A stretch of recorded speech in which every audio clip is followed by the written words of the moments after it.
Discussing all tonight's topics with me are my brilliant panel, Precious Muir, Lewis Schaefer and Justin Panks. There they are over there. But first, let's get your latest news from Sam Francis.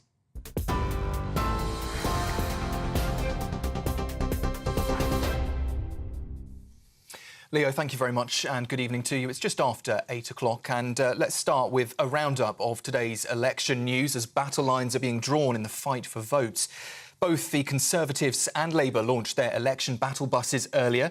Sir Keir Starmer's been dodging questions about Diane Abbott, while Rishi Sunak, the Prime Minister, denied accusations that he's trying to buy votes with a promise for funding for towns. 100 towns across our country, they're going to receive £20 million each.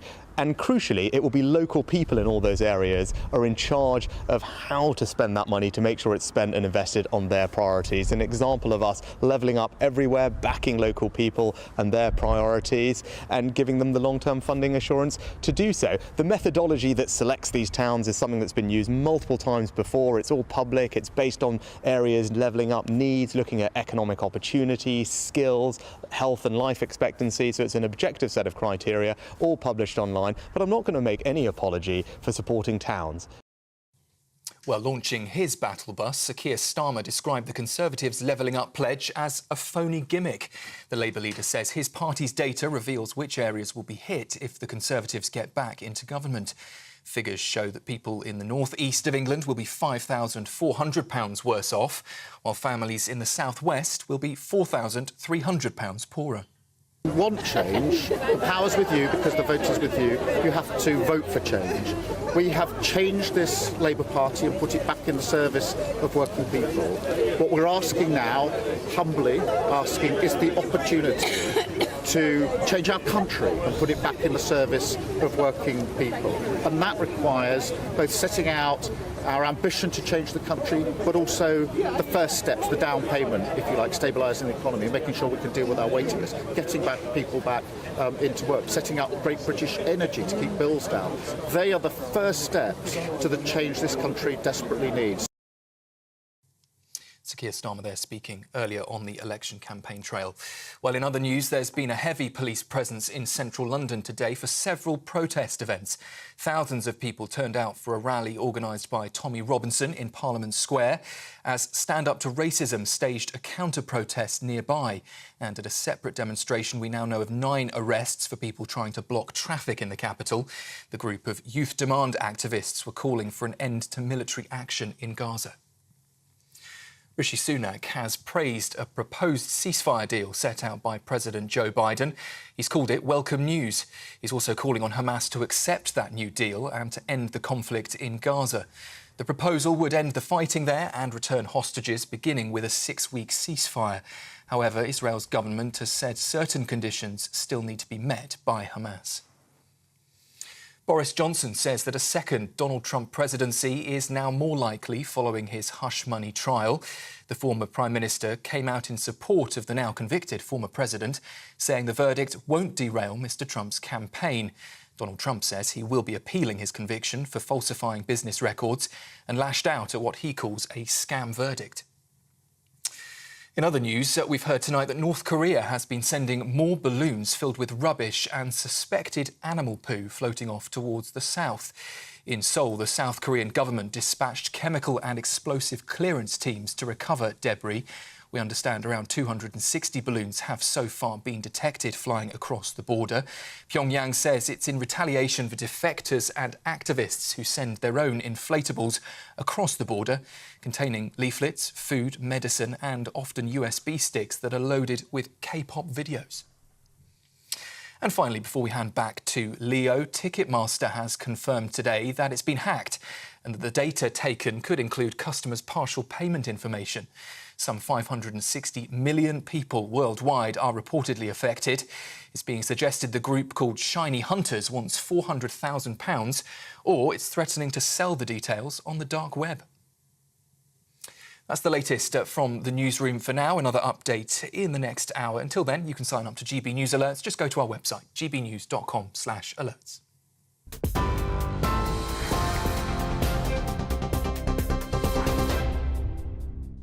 Thank you, Sam. Now, I've got to admit the Trump verdict caught me by surprise. The charges against the former president seemed a little trumped up, if you'll pardon the pun. The ex-president paid Stormy Daniels, a woman he'd had sex with, $130,000 to sign an NDA promising she wouldn't talk about it.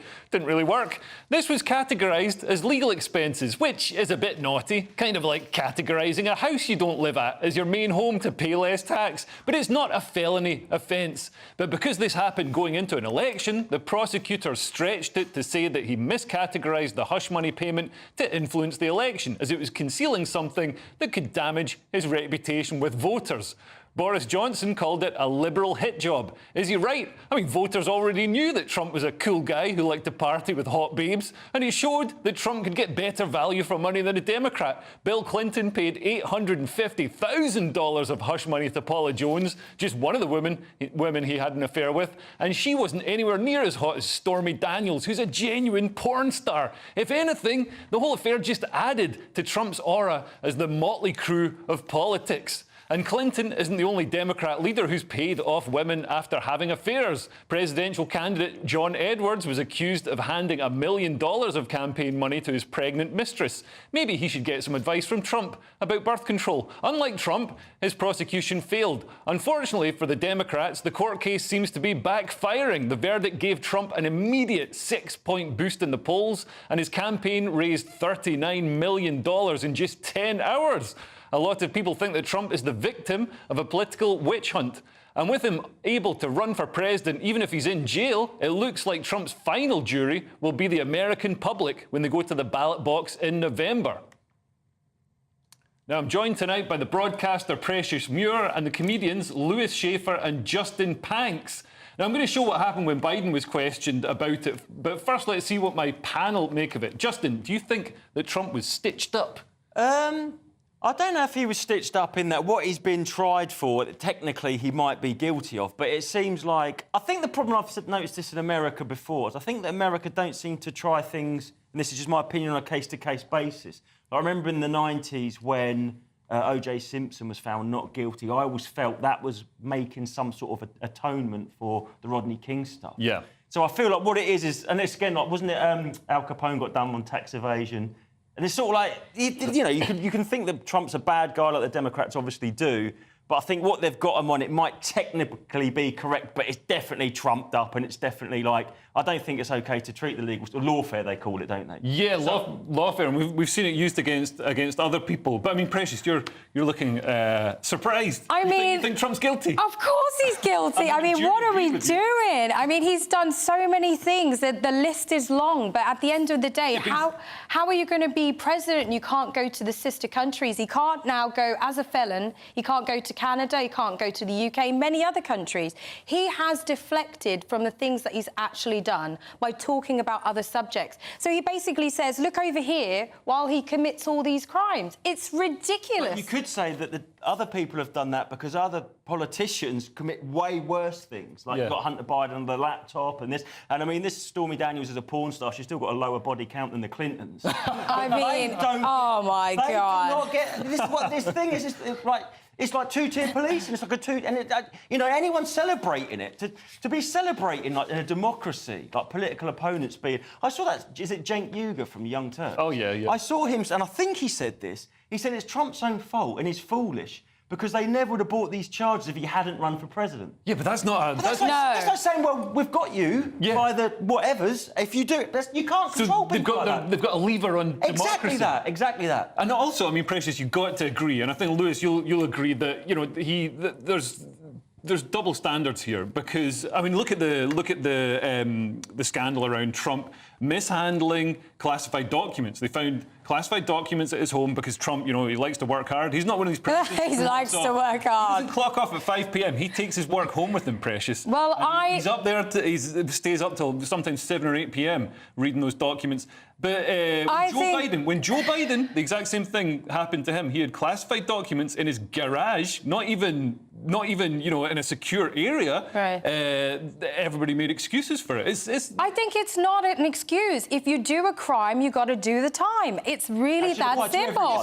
But that is what he's done. He's been committed for sexual assault. Remember that. He's done so many crimes now. This is a separate case, but I'm saying there is many cases on Trump that is now going to make it very clear this man is not the right president. I'm not saying he's already just spent £5 million trying to, finalise that case. But shouldn't so what are we doing shouldn't here? the American public get to decide that instead of a jury, a Democrat jury in a Democrat area with a Democrat judge? No, because they're going to obviously go and say that Trump is innocent. We need somebody that's going to actually listen, because that's what they do. I mean, Middle America is on Trump's side. We need, obviously, we need to have the middle ground. He did a crime. He needs to do the time. Oh, come on, he missed Catherine. Come on. The worst crime. It was a tiny, £130,000 miscount? No, that's Come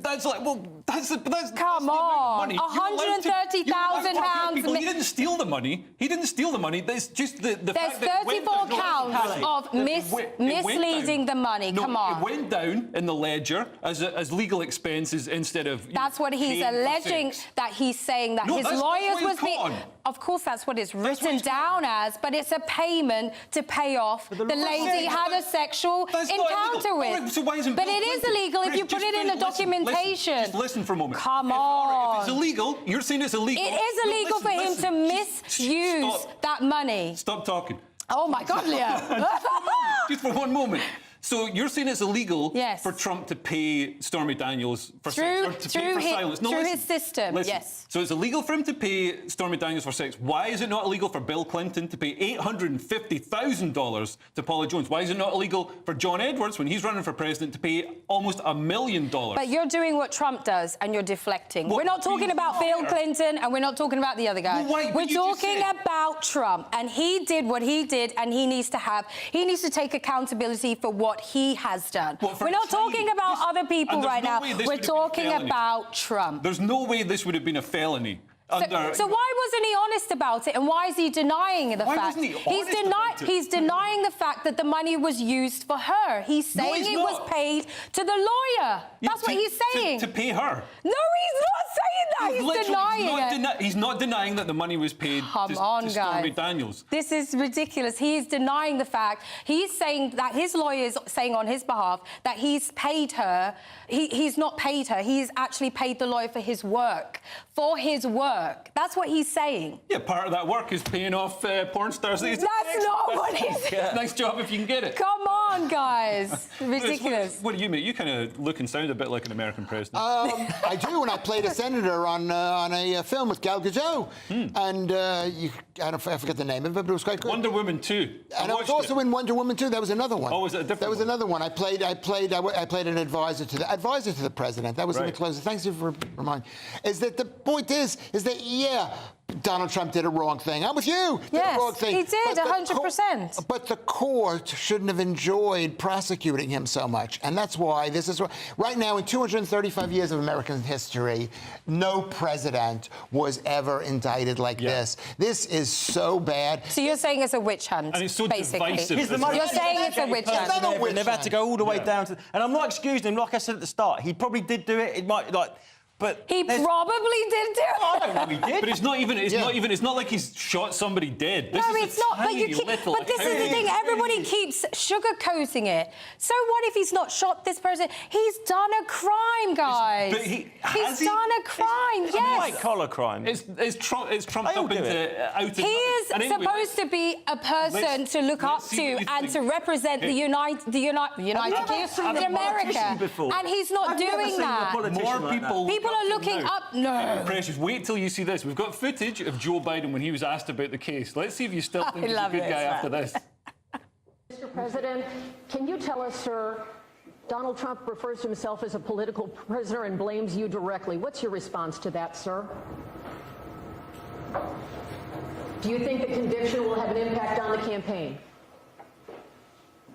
We'd love to hear your thoughts, sir. Should he be on the ballot, sir?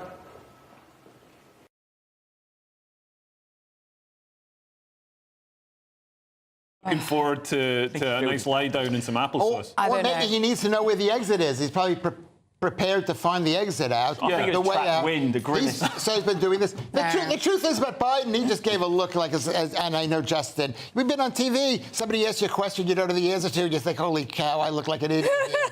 And that's the look that he's giving. He says, I'm too, what do you call that with old people? They don't remember things. And, like, regardless of what you think about Trump, whether he's guilty of this accounting error or not... This accounting error. That's essentially... 34 times accounting error. It's an election. They've made it into this, ridiculous felony offence. But, I mean, you've got to admit the Democrats could have misjudged this. He's at a 6-point boost in the polls, according to a Snap poll that was conducted by, I think it was the Daily Mail. And also he raised $39 million for his campaign, which, as Lewis will tell you, is a lot of money. It's almost as much as we get paid for being here. but the truth is we don't know how much money that Biden has raised because of this, or how much money that they've given to Robert De Niro. Robert De Niro. What's his name? De Niro to make another bad film. Because at that age, the films get worse and worse. We've got Robert De Niro coming up, who is actually involved in the political process. Yeah, that's why I mentioned that. What do you think? I'm not prepared? But what I've got to ask, before we go to a break, what about Hillary's emails? What about the Clinton Foundation slush fund allegations? What about the Clinton's involvement in the Whitewater scandal? What about the House Oversight Committee's evidence of dodgy payments to the Biden family, or allegations of Hunter Biden? The law should treat everyone in the equally. White House. That's my point. The law should treat everyone equally. And even if you hate Donald, you shouldn't be treated differently. Yeah. And politicians are all snakes. And for some reason, he's the only one that they're going after. And apparently he's the most investigated person on the planet. Yeah. And they haven't got him for anything else. And he did do this. And that's what I said at the start. Well, it's also his association with other people. I mean, there's Jeffrey Epstein's situation. Obviously, he's been very friendly with him. Yeah. And there's, the other cases. Everyone. The other, other things that have just... I mean, you're never going to get me to say that he's an innocent man. So let's just... Trump, it's like two-tier policing system. Yeah. It's wrong. Everyone should be treated the same. And that's what I'm saying. In America, the system does do that. And people can see through it, and I think this is backfiring horrifically on the Democrats. I think you're wrong. They haven't. They might not have seen through it. Just because we here in this building, the polls, it's gone up in the polls. 6 percentage points isn't anything. It's gone down. You think it would have gone down 100, wouldn't you? Yeah. But no, we wouldn't. No, we wouldn't. Well, you think it would go down? Because do you honestly think he's going to be president again? That is the biggest question. No, I don't think that. No, so we know that. So obviously, no one who is a felon is going to be the head of a country as powerful as the United States of America is. I mean, we've got to be realistic here. This man can never be president again. Precious, I've got. He can't own a gun. He can't vote. No, he can be president. And he can't travel. He can make president from prison. And also, I've got oh my God! He's not just going to be president, he's going to be emperor. Anyway, coming up, we will assess the week's winners and losers in Cursed or Blessed. This week, a questionable police response in Germany after a critic of Islam was brutally stabbed in the street, and Google's artificial intelligence has been going haywire again. How do you feel about eating rocks? And we'll show you what happened when one man tried to get some fashion advice.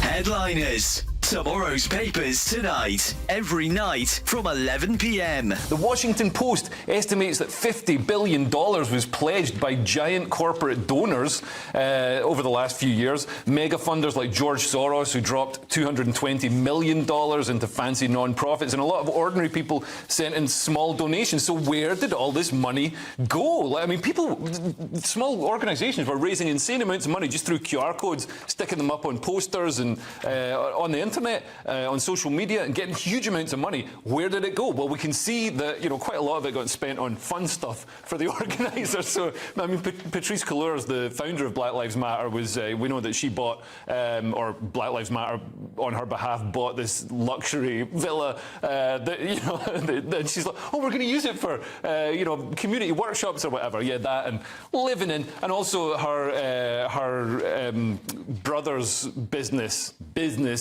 got paid, nearly $1 million. Security. And her baby daddy got paid nearly $1 million to provide creative consultancy services. I'm thinking about, as you said at the top here, finally journalists are looking into this, and it's ridiculous that this amount of money hasn't really been explored, because when they did say, hey, what have you done with this money, of course what she said was basically, you're being massively racist, how dare you. You're racist, look over there. Yeah, essentially. And then some people went, oh, OK, yeah, sorry, we didn't mean to question you. So the figures that have been raised are astounding. And, yeah, as some of the stuff is just mental, like, and multi-million-pound homes, dollar homes. But it's good, so the money got spent on having fun instead of, like, it would have just been, like, annoying community projects to create more racism. Yeah. What they're really not ready for, the media, lives. they're still calling it the killing of George Floyd. Many people think he died of an OD. That's the next level they're not ready for. The People's Channel. In the GB newsroom, we bring you the news as it happens. With our team of dedicated journalists across the UK, GB News brings you accurate reporting of the day's topical agenda.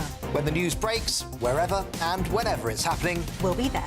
This is GB News. the People's Channel. Britain's news channel. If you want your news to be straight talking, this is a nightmare for the Conservatives again. Down to earth. It's not just Nottingham where this is happening, is it? And most importantly, honest. Hard-working, middle-class taxpayers, they'll get their book thrown at them. Then catch me, Martin Daubney, Monday to Friday, 3 till 6 p.m. on GB News, Britain's news channel. Good afternoon, Britain. Good afternoon, Britain. Weekdays from midday, we bring you the most compelling stories from across the United Kingdom. And why it matters to you. From your doorstep to our inbox. That's right, we want to hear from you. Good afternoon, Britain. Only on GB News, the People's Channel, Britain's news channel.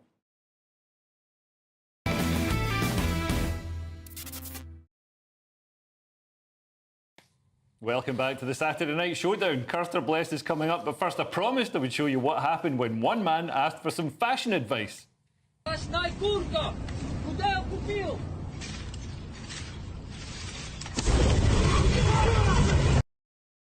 So, just to reassure you, he was a terrible man.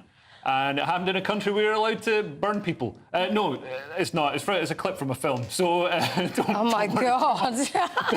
It's now time to go through the winners and losers of the week. A bearded man went on a stabbing spree at an anti-Islam political rally in Germany yesterday. I mean, let's not jump to conclusions about the motive, though. He could be an Amish extremist. Either do a turn. The event was filmed, and in the confusion, a bystander apparently tackled the wrong person. Then a policeman tackled the bystander. Then while the policeman was busy on the ground with the wrong person, the knifeman stabbed the policeman in the neck. It was horrific. The policeman is now recovering in hospital, and we wish him all the best. We also saw female police officers running away from the scene. It comes amid escalating attacks on politicians in Germany. Earlier this month, two AfD, that's the right-wing party in Germany, politicians were attacked in Stuttgart. And also Matthias Ecker, a politician for the left-wing SPD, has been attacked. And it's not just politicians. Across Europe, anyone who criticises Islamic extremism is a target. Pim Fortuyn and Theo van Gogh were both sadly killed. Now, the media treatment of the stabbings is interesting. German media giant WDR blurred the face of the attacker, the man doing the stabbing, but bizarrely didn't blur the faces of young people who are filmed singing Ausländer raus, or Outsiders Out, a song that's been sung in pubs and clubs across Germany. We've actually got a clip of it, I believe. Do you have a clip? Maybe not. We're seeing young people support right-wing anti-immigration parties across Europe, and authorities trying to neuter right-wing parties such as the AfD. I mean, Justin, it's interesting that they blurred the face of this attacker, the man stabbing people, but they didn't blur, they almost deliberately doxed young people singing Ausländer raus, a song that's been seen as xenophobic and racist or whatever. Yeah, and it's led to them being those people singing the song being fired from their jobs and I guess it's carrying on from the Trump thing. I mean, singing that song. I know that Germany has specific laws because of their history about singing. You can't sing Deutschland über alles and stuff. Yeah. So I'm not saying that's correct either, but I think the general public's a very dangerous game you play when you start gaslighting people and you start going, oh, this attack happened, and they don't tell you about it, and they sort of like twitch and they look around and go, well, who had done the attack? And they go, oh, we don't know. You do know. Yeah. And the thing is, the truth, there's three sides to the story. There's to be like the right side, the left side, and then there's the truth. The truth should always win out. People are going to get sick of it because people aren't stupid. Yeah. And it's not racist to say what happened, what actually happened, because the way it's reported, it's like they're completely massaging the facts and presenting one side of the beast and not the other side. Yeah, I mean, Precious, it feels like that. It feels like they're, whenever an attack like this happens, they're very quick to rush out and condemn anybody who's concerned about the attack. Rather yeah, I think it is. I think it's very sad to see that they're not actually, discussing the real issue here. This person harmed another being, and we need to be concerned as to why. A person, I can tell you. well, we know. Well, this is why it needs to be said. There's a bit of a pattern. I mean, he's an extremist, and he's obviously has something against these people, and he's come against them and he's attacked them. And we need to be concerned of what this is showing the world, because it's happening in the UK, it's happening in France, it's happening in Italy, it's happening worldwide. I mean, in colleges around the world, universities, campuses. This has to stop. Yeah. The extremism it has to stop. There is also a lot of people that are getting involved that have no idea what is going on in Israel and have no idea. Anything to do with Israel? Well, I mean, obviously we're going about the activists and all the things that are going on right now, but it's an extremism and we need to get a handle on it because it is kind of getting out of control. Yeah, absolutely. I mean, I think it's been out of control for a while, but anybody who notices or questions it gets accused of being racist. Even if you ask, like, evenly and just go, what did happen? And it's like, it's crazy because, like, on the other side, people go, oh, you can be described as things like far-right adjacent, which doesn't even mean anything. But the other way, it's just, oh, no, nothing to see here. Yeah. It's insane. It really is. It's like insanity. But I wouldn't be worried about it because Precious has asked it to stop. Well, we need it to stop. I mean, this is back. Well, there we go. I mean, the authorities got confused when they got there and didn't know who was who. So, yeah, I mean... They knew. I think is that a diversity training thing? Like, racial profiling is bad at an airport and stuff. But if there's an anti-Islam extreme rally going on and someone's getting stabbed and it comes over your walkie-talkie, you should probably tackle the person that looks like a Muslim. Yeah. Not the... That's right. The thing. I mean, that's what I thought that was happening, and then obviously we had a discussion. I mean, the person obviously wasn't. But my concern is that the left-wing establishment is actually sort of tacitly approving of attacks on right-wing politicians because they know. I mean, it's like in Iran, before the fall of the Shah. Yeah. The leftists allied and marched with the Islamists to help overthrow the Shah and get the Islamists into power. Well, any promises that were made, obviously, fell apart and... Iran hasn't become a left-wing paradise. Well, because that's one of the first earliest battles of this. It's not just it's a very complicated issue. It is very complicated. But basically, it's a left versus right, Team World versus Team Britain, and up from some other place comes this other question. I don't think they should automatically attack a Muslim. No, I meant in that situation. No. Basically, right, OK, what I meant was they got called to a situation, attack the guy with the machete. Yeah. That's the thing. It is a complicated issue, but that situation wasn't complicated. Yeah. There was a bad guy with a knife attacking police. They didn't tackle him, they tackled a bystander. And maybe if the police hadn't been distracted with all these hours of diversity training, they had more training on, like, go after the guy with the knife, then, some people would have I think you made an excellent point. They've probably been trained that some guy who doesn't look like any historically. Well, I think that it's obvious who was the perpetrator. You get there, and he's got a knife in his hand, but it's like... But why did they attack the guy? I don't know. Well, apparently the guy that the police apprehended and sat on top of, he'd actually attacked the wrong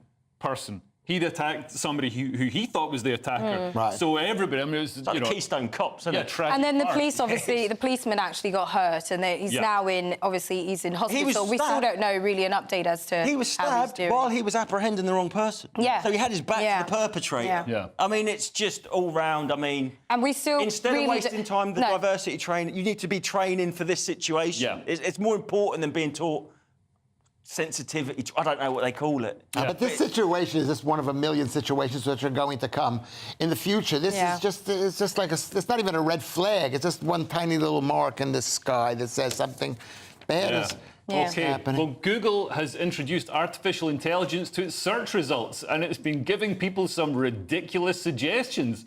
Let's have a look. In response to the query, how many rocks should I eat? The AI told users that, according to geologists at University College Berkeley, you should eat at least one small rock per day, as rocks are an important source of vitamins and minerals. Serving suggestions included serving with gravel geodes or pebbles, or hiding them in foods like ice cream or peanut butter. Delicious. Google AI also seemed misinformed about gravity, telling one user, some say that if you run off a cliff, you can stay in the air as long as you keep running and don't look down. Don't try that one at home, folks.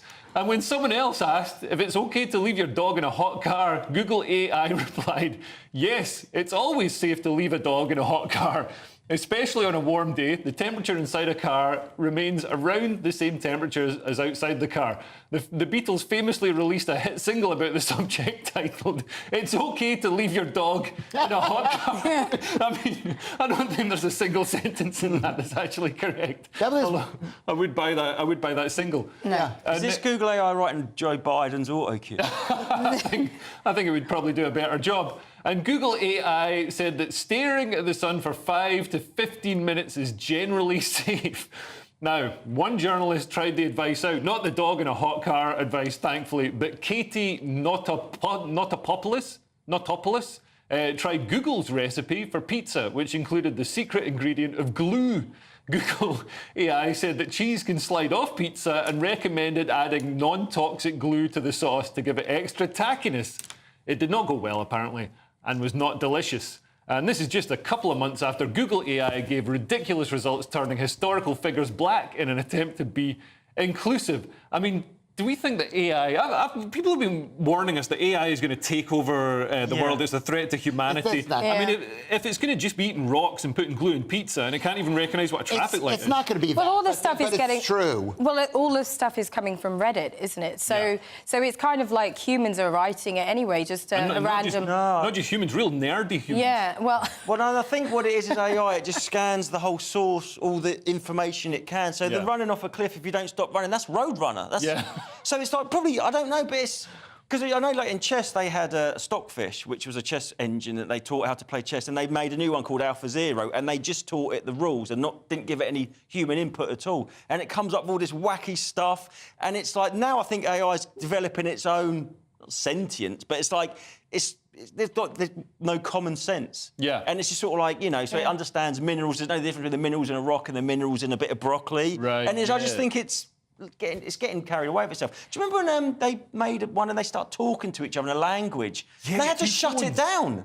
They had two AIs that they were talking, and they started talking in a language the programmers didn't understand, so they pulled the plug. And also there's the guy who he tried to break into Buckingham Palace, and I think he was going to harm a royal because basically he had an AI girlfriend who told him it was a good idea and she'd like... I mean, honestly, this stuff is just common sense. I mean, you have to lose your entire mind if you're going to follow something like that. I mean, us as humans, we're going to know what the difference between good and bad is. Yeah. And obviously, that's the difference between an AI and a human being. They don't know what is good and what is bad. They're just feeding us nonsense information. And we have to define what is real and what is not real. I mean, this is the purpose. That's why there will never be AIs without human beings, because we have to teach them what they need to teach us, if you know what I mean. And also, AI will never be able to beat us, because we can beat AI just by pouring water over the server. And or unplugging them. I mean, so there we go. You can do that as well. We can do that. But you see, I think you're really wrong on this, because a lot of the information that they gave was true.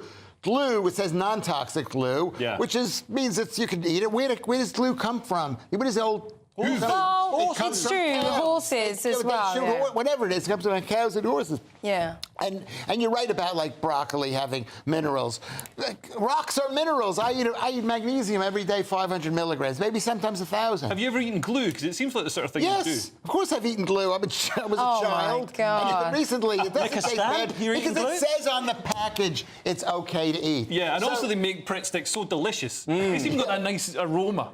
You know what I mean? Copy decks. I think we shouldn't be promoting. No, you have to eat glue. Do not eat glue, children and adults. Please. Well, AI disagrees, Precious. I know who I...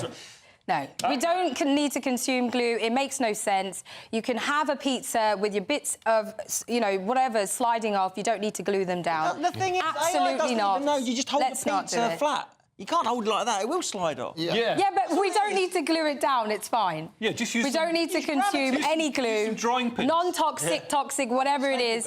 Horse glue, whatever it is. Don't eat it. OK, well, next on the Saturday Night Showdown, it's time for Culture Corner. We've got Robert De Niro, Madonna and Only Fools and Horses on the way. My God. Plus, they'll show you what happened next to these two thrill seekers. Tune in after the break.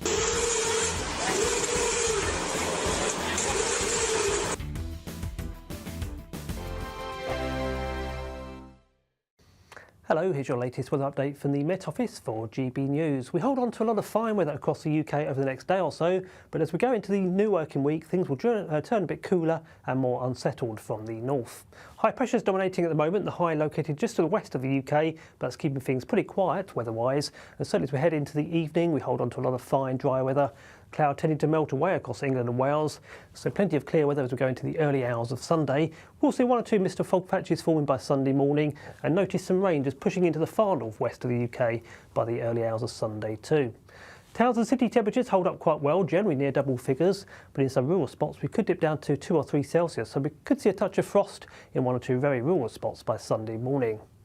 So Sunday gets off to a pretty fine start across the east and southeast of Scotland, lots of sunshine around, but notice out towards the west and northwest, thicker cloud bringing some outbreaks of rain. And that cloud of rain will also work its way in across parts of Northern Ireland, so some patchy rain here as we start Sunday. But for England and Wales, it's set fair, plenty of sunshine around, pretty much unbroken sunshine in places, just a legacy of some low cloud to clear from the far southeast first thing in the morning.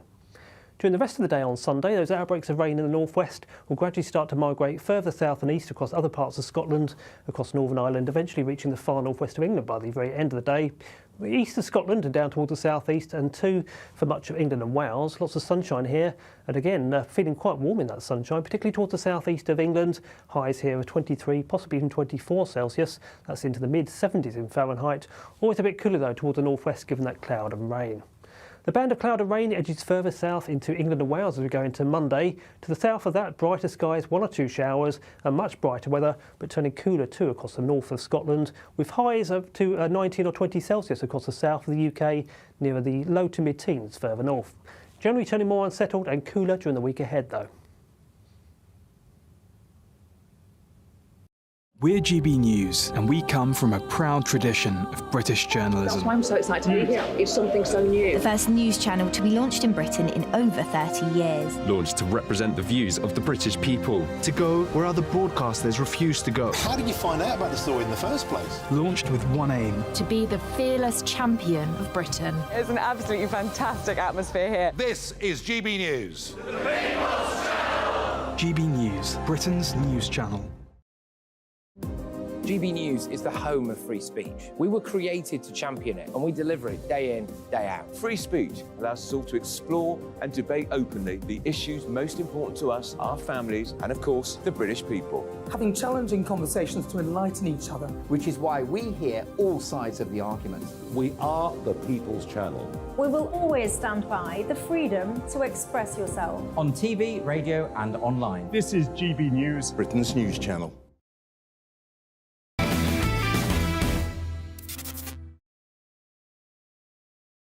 Welcome back to the Saturday Night Showdown. Culture Corner is coming up, but first I promised I would show you what happened when these two thrill seekers got quite the shock.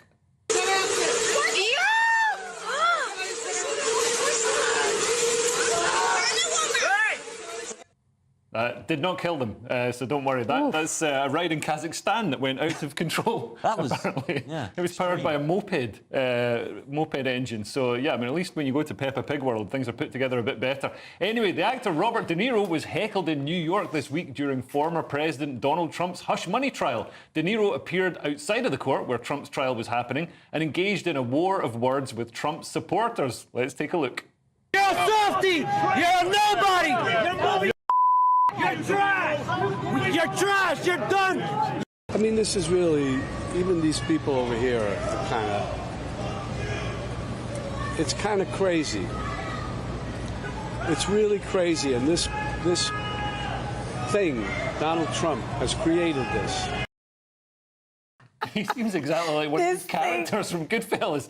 Anyway, it comes as De Niro has been stripped of a prestigious award from the National Association of Broadcasters, who said that his comments in his feud with Trump were distracting and that they, as an organisation, are bipartisan. When I get the feeling that De Niro thought he was the sort of authentic voice of New York, now he's finding out that he's actually part of the liberal elite cabal. No, he is. I mean, he's one of the most respected, well-known actors in New York. Then how come I don't respect him? Oh, well, I don't know about you, Leah, but I love him. And I think he's a great inspiration to so many people. And he was saying the truth. He's basically saying we've allowed him to get along. Trump has been doing this for years, and we've allowed him to get on with all this stuff. And now it's time he's been held accountable. Well, can I say, if you didn't know what he did, Precious, and if you lived in a cave for 40 and you didn't know what Robert did, you would never in a million years guess he read out words for a living. Did you hear how he delivered that? It was like, give him a Janet and John... Come on, the man is 80 years old. Give him a break. Give him a minute. Who do you think would win in a boxing match between Trump and De Niro? Because De Niro obviously played boxer, trained as a boxer. Yeah. But, you know, Trump has got surprisingly big hands. I have heard He's a big guy. He's a big guy overall. He's a very... I mean, look at his son. His son is absolutely massive, like 6 something.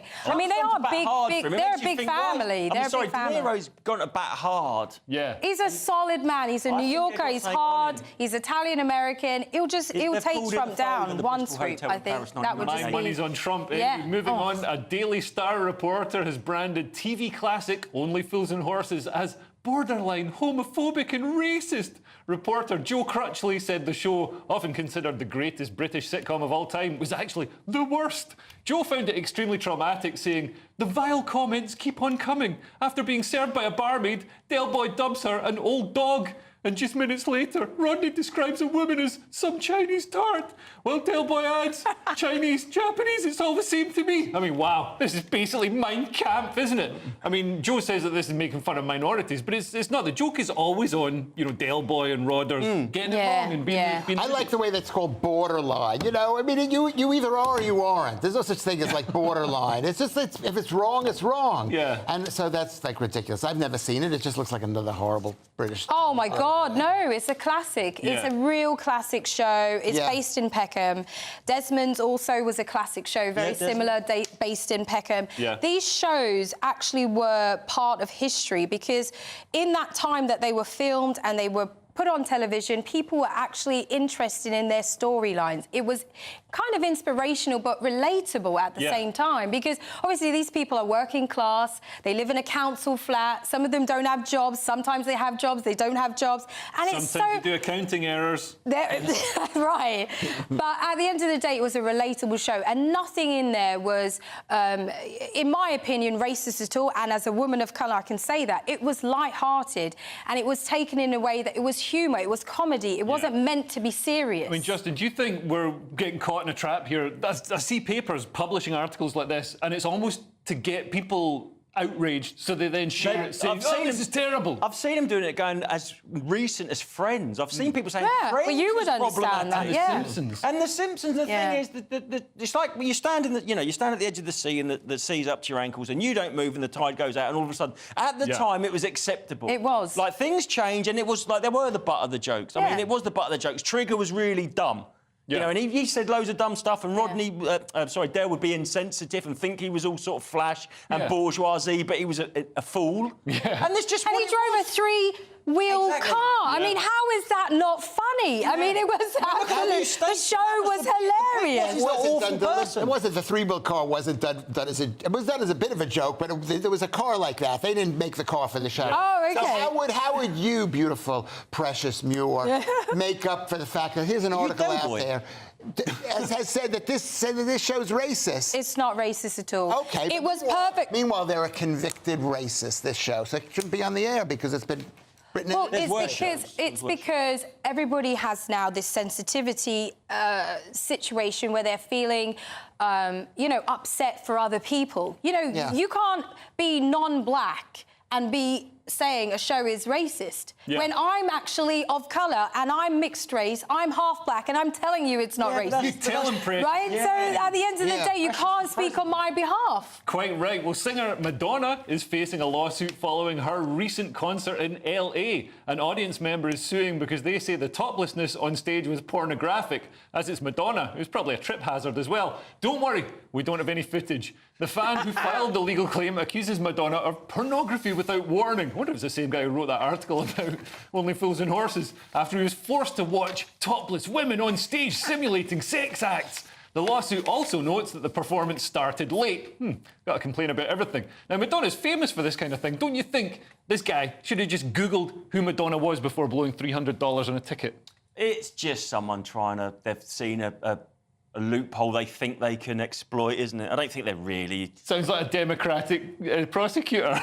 Yeah, it does, yeah. And I think the thing with Madonna is... I mean, she famously had the ice cream cone. Yeah. Well, they've melted. But I think Madonna says, you know, what's that saying? She does what it says on the tin. I mean, we all know what Madonna's capable of doing. We've seen her videos. We listen to her music. I mean, why am I going to go to a concert and think that's not going to happen? Yeah. I mean, it is part of her act. I mean, Doja Cat also said this, like, don't, as an adult, don't bring your children to the concert. Yeah. This is not a space for children. And so this is the same thing. If you're not willing to see naked people, don't go and see Madonna. And this is after that's it. WAP, and the culture's got so much more, like, explicit and raunchy. Yeah. I don't know, it's just, I think someone's gone, oh, I think I could complain about something. And get some money. They should just... And get some money, exactly, that's what it is. Dismiss them. Go home. Go home. We need to see more judges dismissing frivolous lawsuits. Anyway, next on the Saturday Night Showdown, it's time for Clown World. I'll show you what happened when Mother Nature's brute force was on display and what happened next in this. Go, go, go, go, go, go. Nana Queer, weekends from 3 p.m. What about the elections? Because it seems that the king and everything is moving because of it, and we've got a lot of royal engagements and things that happen at this time. Yes, well, you know, it means that he has to take more time and be at home. He can't go to all the things he wants to do. He's been doing 5 a day, which is probably made Camilla a bit cross. But what they still hope is that they can get the Japanese emperor and empress over. That's in July. That they can go to France for the 80th anniversary of the fighting. And he will be able to do 1 or 2 things. And Ascot he's very keen to do. Now, those aren't things that are political in any way. I just want to talk about Harry and Charles's argument, where Harry said he didn't want to stay, he wanted to go to a hotel. And it's come out now that actually King Charles is believed that he was offered St James's, and Princess Anne stays there and Beatrice stays there. And this was for when Harry came over for his 10th anniversary. And the policemen are wandering around with guns, and there's no chance of actually there being any problem there. So the fact that he said that it wasn't safe for him was not actually a very sensible thing to say, I don't think. Well, he went to Nigeria, and that is, in the world ranking, it's ranked as quite a dangerous place. Yes, one of the dangerous places in the world. But now Harry and Meghan have been invited to go to Ghana. Oh, God. Well, it's interesting because my parents are from Ghana. I have Ghanaian heritage, and I'm thinking she'll probably then claim there's a percentage that she's Ghanaian as well. I'll be like, hang on a minute, you were Maltese, you're also Nigerian, and now you're going to say you're Ghanaian and German. Yeah. Come on. Thank you very much. Squeeze it in. Yeah, let's get them all in. Angela Levin, thank you very much. Thank you. The People's Channel. I'm Mark Dolan, and this is GB News, the People's Channel, Britain's news channel. In the GB newsroom, we bring you the news as it happens. With our team of dedicated journalists across the UK, GB News brings you accurate reporting of the day's topical agenda. When the news breaks, wherever and whenever it's happening, we'll be there. This is GB News, the People's Channel, Britain's news channel. I'm Martin Daubney. This is GB News, Britain's news channel.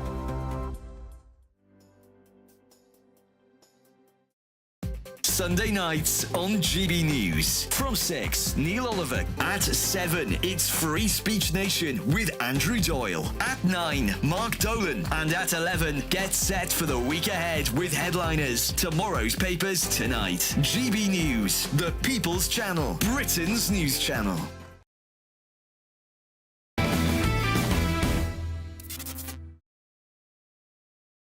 Welcome back to the Saturday Night Showdown. Clown World is coming up, but first I promised I would show you what happened when Mother Nature unleashed her full force on some surfers.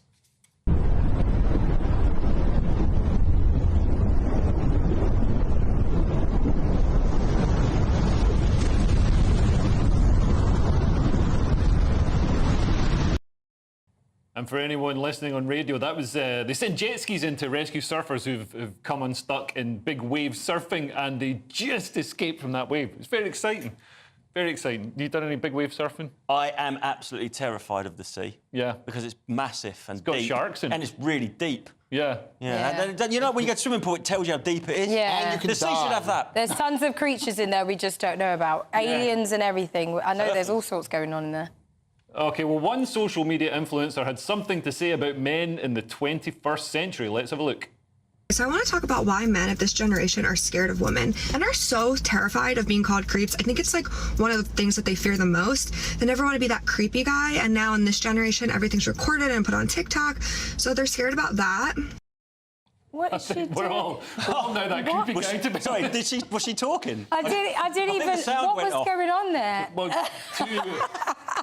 two absolutely fantastic points there. Men spend too long on apps and are scared of being called creeps. I mean, Precious, do you think modern men have lost their drive and everything's done through a screen now? I mean, everything is done through a screen now. I mean, it's hard to... I mean, I don't know, you know, obviously I'm in a relationship, but, you know, I would hate to be back out there in the single world on apps. I mean, it sounds dreadful. Yeah, it sounds absolutely dreadful. We'll just squeeze this in now. An aesthetics clinic in Turkey has gone viral for its successful makeover of one man. Take a look at this. Oh my goodness! Look at that transformation. That is not the same man. It's not the same man. If you look at the eyes and you look at the ears, the ears are like fingerprints, possibly. I need to see a video. That is what I need to see. I need a real video showing before and after. Those pictures could be photoshopped anyhow. Perpetrator and victim. That just doesn't... that doesn't even look like they're related, let alone that's the same guy. I mean, that is it's crazy. Like father and son. I mean, it's taken about 30 years off him. That is and also, I mean, do you think it's kind of deceitful? Because it is deceitful. If he has children with someone, they're going to have his genes. That's exactly what I was saying. I mean, somebody, I think it was, don't quote me on this, but I think it was a Japanese man who sued his wife because he thought he was getting a stunning, beautiful woman. They had kids, and you know, obviously, you know, they came out what she used to look like. He sued her. He sued her, and that for money. Successfully won. And how did the marriage go after? Well, obviously they separated. I mean, he felt deceived. He said basically he said you gave me an ugly child. I'm so ugly. He sued her. Yeah, it's really bad. It's really bad. But he said she was deceiving him because she did not tell him before they got married that she had all this surgery. Yeah, I went to Turkey for plastic surgery. I had my hair done. Really?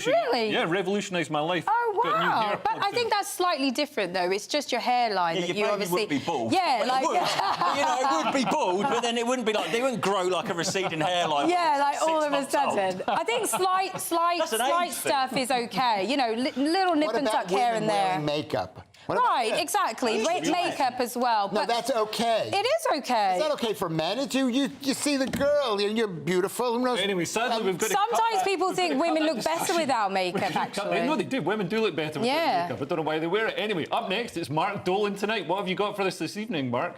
Leo, really well done with that hair that they did in, was it Turkey? Yeah, I just have to water it every evening. You look fantastic, and the penile injections were also worth every penny, let me tell you. Listen, a really busy 2 hours. Gary Lineker's put his foot in it again. That's my take at 10. And at 9 o'clock, his enemies thought they'd put him in jail. Instead, Donald Trump is going to be in the White House. I agree with you there, Mark. And see, Precious, Donald Trump is win this election thanks to their court case. Anyway, thanks to my brilliant panel tonight. Precious Muir, Lewis Schaefer and Justin Panks. See you again next week. And don't forget headliners as well tonight at 11 p.m. Goodbye. Good show. Yeah, that was fun. Looks like things are heating up. Boxed boilers, sponsors of weather on GB News. Hello, here's your latest weather update from the Met Office for GB News. We hold on to a lot of fine weather across the UK over the next day or so, but as we go into the new working week, things will turn a bit cooler and more unsettled from the north. High pressure is dominating at the moment, the high located just to the west of the UK, but that's keeping things pretty quiet weather-wise. And certainly as we head into the evening, we hold on to a lot of fine, dry weather. Cloud tending to melt away across England and Wales, so plenty of clear weather as we go into the early hours of Sunday. We'll see one or two mist or fog patches forming by Sunday morning, and notice some rain just pushing into the far northwest of the UK by the early hours of Sunday too. Towns and city temperatures hold up quite well, generally near double figures, but in some rural spots we could dip down to 2 or 3 Celsius, so we could see a touch of frost in one or two very rural spots by Sunday morning. So Sunday gets off to a pretty fine start across the east and southeast of Scotland, lots of sunshine around, but notice out towards the west and northwest, thicker cloud bringing some outbreaks of rain. And that cloud of rain will also work its way in across parts of Northern Ireland, so some patchy rain here as we start Sunday. But for England and Wales, it's set fair, plenty of sunshine around, pretty much unbroken sunshine in places, just a legacy of some low cloud to clear from the far southeast first thing in the morning. During the rest of the day on Sunday, those outbreaks of rain in the northwest will gradually start to migrate further south and east across other parts of Scotland, across Northern Ireland, eventually reaching the far northwest of England by the very end of the day. East of Scotland and down towards the southeast, and too for much of England and Wales. Lots of sunshine here, and again feeling quite warm in that sunshine, particularly towards the southeast of England. Highs here are 23, possibly even 24 Celsius. That's into the mid-70s in Fahrenheit. Always a bit cooler though towards the northwest given that cloud and rain. The band of cloud and rain edges further south into England and Wales as we go into Monday. To the south of that, brighter skies, 1 or 2 showers, and much brighter weather, but turning cooler too across the north of Scotland, with highs up to 19 or 20 Celsius across the south of the UK, nearer the low to mid-teens further north. Generally turning more unsettled and cooler during the week ahead though. A brighter outlook with Boxed Solar, sponsors of weather on GB News.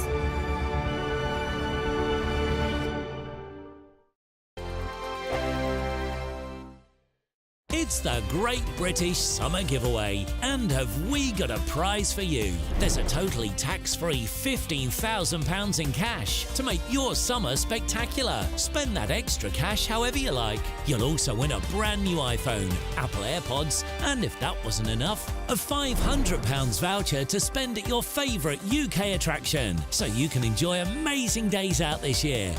For a chance to win the iPhone, treats, and £15,000 cash, text prize to 63232. Text costs £2 plus 1 standard network rate message, or post your name and number to GB06 PO Box 8690 Derby DE1 9TT. UK only. Entrance must be 18 or over. Lines close at 5 p.m. on the 28th of June. Full terms and privacy notice at gbnews.com/win. Please check the closing time if listening or watching on demand. Good luck. This is GB News, and we are Britain's election channel. This vote may seem to be about the politicians in the media, but it's actually about you. And we won't ever forget that. Join us up and down the country as we follow every moment together. Now more than ever, it's important to hear all sides as you make your decision ahead of polling day. We're here for you. This is GB News, the People's Channel, Britain's election channel. Join me, Camilla Tominey, every Sunday at 9:30 when I'll be interviewing the key players in British politics and taking them to task. This report basically says that he's not fit to stand trial. With an upcoming election looming over Westminster, now is the time for clear, honest answers. I agree. And that's precisely what I'll get. Is he indecisive? Incompetent? That's the Camilla Tominey Show at 9:30 every Sunday on GB News, the People's Channel, Britain's election channel. We're GB News, and we come from a proud tradition of British journalism. That's why I'm so excited to be here. It's something so new. The first news channel to be launched in Britain in over 30 years. Launched to represent the views of the British people. To go where other broadcasters refuse to go. How did you find out about the story in the first place? Launched with one aim. To be the fearless champion of Britain. It's an absolutely fantastic atmosphere here. This is GB News. The People's Channel. GB News, Britain's news channel. GB News is the home of free speech. We were created to champion it, and we deliver it day in, day out. Free speech allows us all to explore and debate openly the issues most important to us, our families, and of course, the British people. Having challenging conversations to enlighten each other. Which is why we hear all sides of the argument. We are the People's Channel. We will always stand by the freedom to express yourself. On TV, radio and online. This is GB News, Britain's news channel.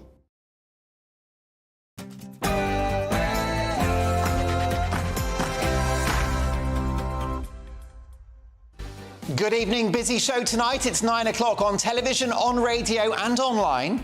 In the United Kingdom and across the world, this is Mark Dolan Tonight. In my big opinion, he's no angel. But following a hit job court case, Donald Trump's enemies have just handed him the keys to the White House. My reaction to a travesty of justice. Donald Trump, my big opinion, in 2 minutes' time. In the big stories, Sir Keir Starmer is 61 years old. Rishi Sunak is 44. Who has the greater advantage? Does age matter in politics? I'll be asking the ever-youthful political double act Neil and Christine Hamilton. And we'll be remembering the comic genius of Frankie Howard with my Mark Meets guests, who are bringing the great man back to life in a stunning new show. And in my take at 10, Britain's wokest man, Gary Lineker, strikes again, this time complaining about the weapons companies who keep the free world safe. I'll be indulging in some friendly fire on Gary Lineker at 10 o'clock. You won't want to miss it.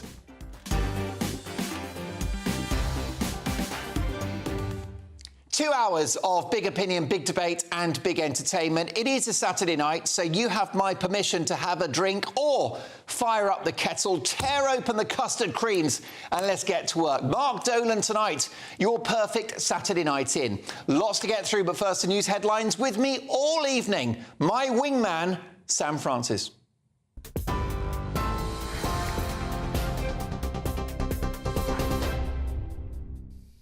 Mark, thank you very much and good evening to you. It's just after 9 o'clock and let's start with a roundup of today's election news as battle lines are being drawn in the fight for votes.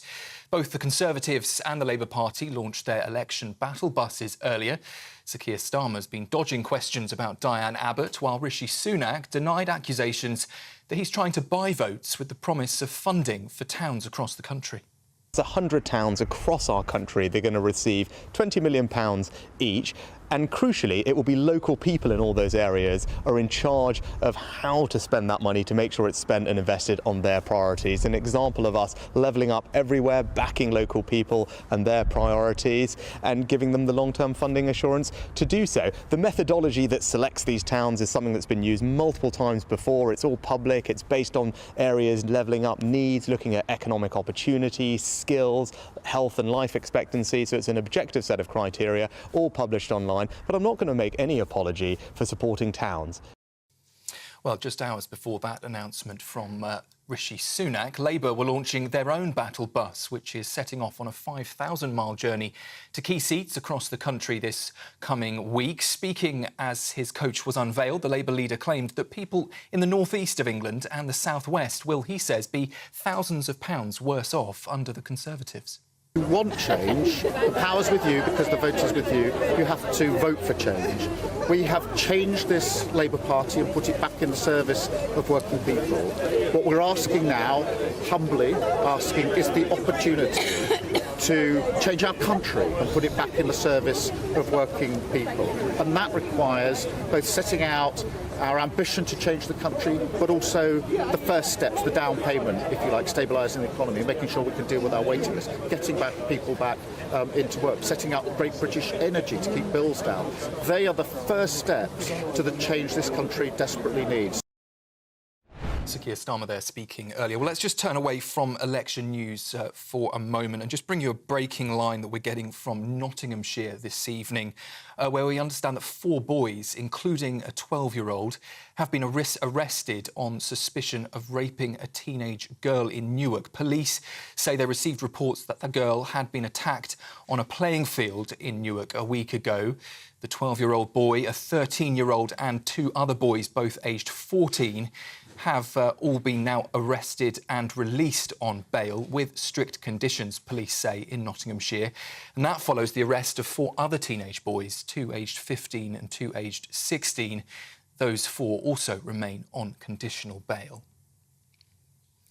In other news, there's been a heavy police presence in central London today for several protest events. Thousands of people turned out for a rally organised by Tommy Robinson in Parliament Square. As Stand Up to Racism staged their own counter-protest nearby. And at a separate demonstration, we now know of 9 arrests for trying to block traffic. The group of Youth Demand activists were calling for an end to military action in Gaza. And finally, before we head back to Mark, Boeing's highly anticipated space launch was called off earlier, less than 4 minutes before it was due to lift off. It was delayed by an automated computer system, which takes over the flight sequence in the final few minutes of the countdown. It was the company's first attempt to fly its Starliner spacecraft with astronauts on board, carrying them to the International Space Station. If you're watching on TV, you can see here the moments that those 2 astronauts emerged from the capsule after that flight was cancelled. NASA has now rescheduled another launch attempt for tomorrow, and other launch windows are also understood to be available on Wednesday and on Thursday. That's the latest from the newsroom for now. For more, you can sign up to GB News Alerts. Just go to gbnews.com/alerts.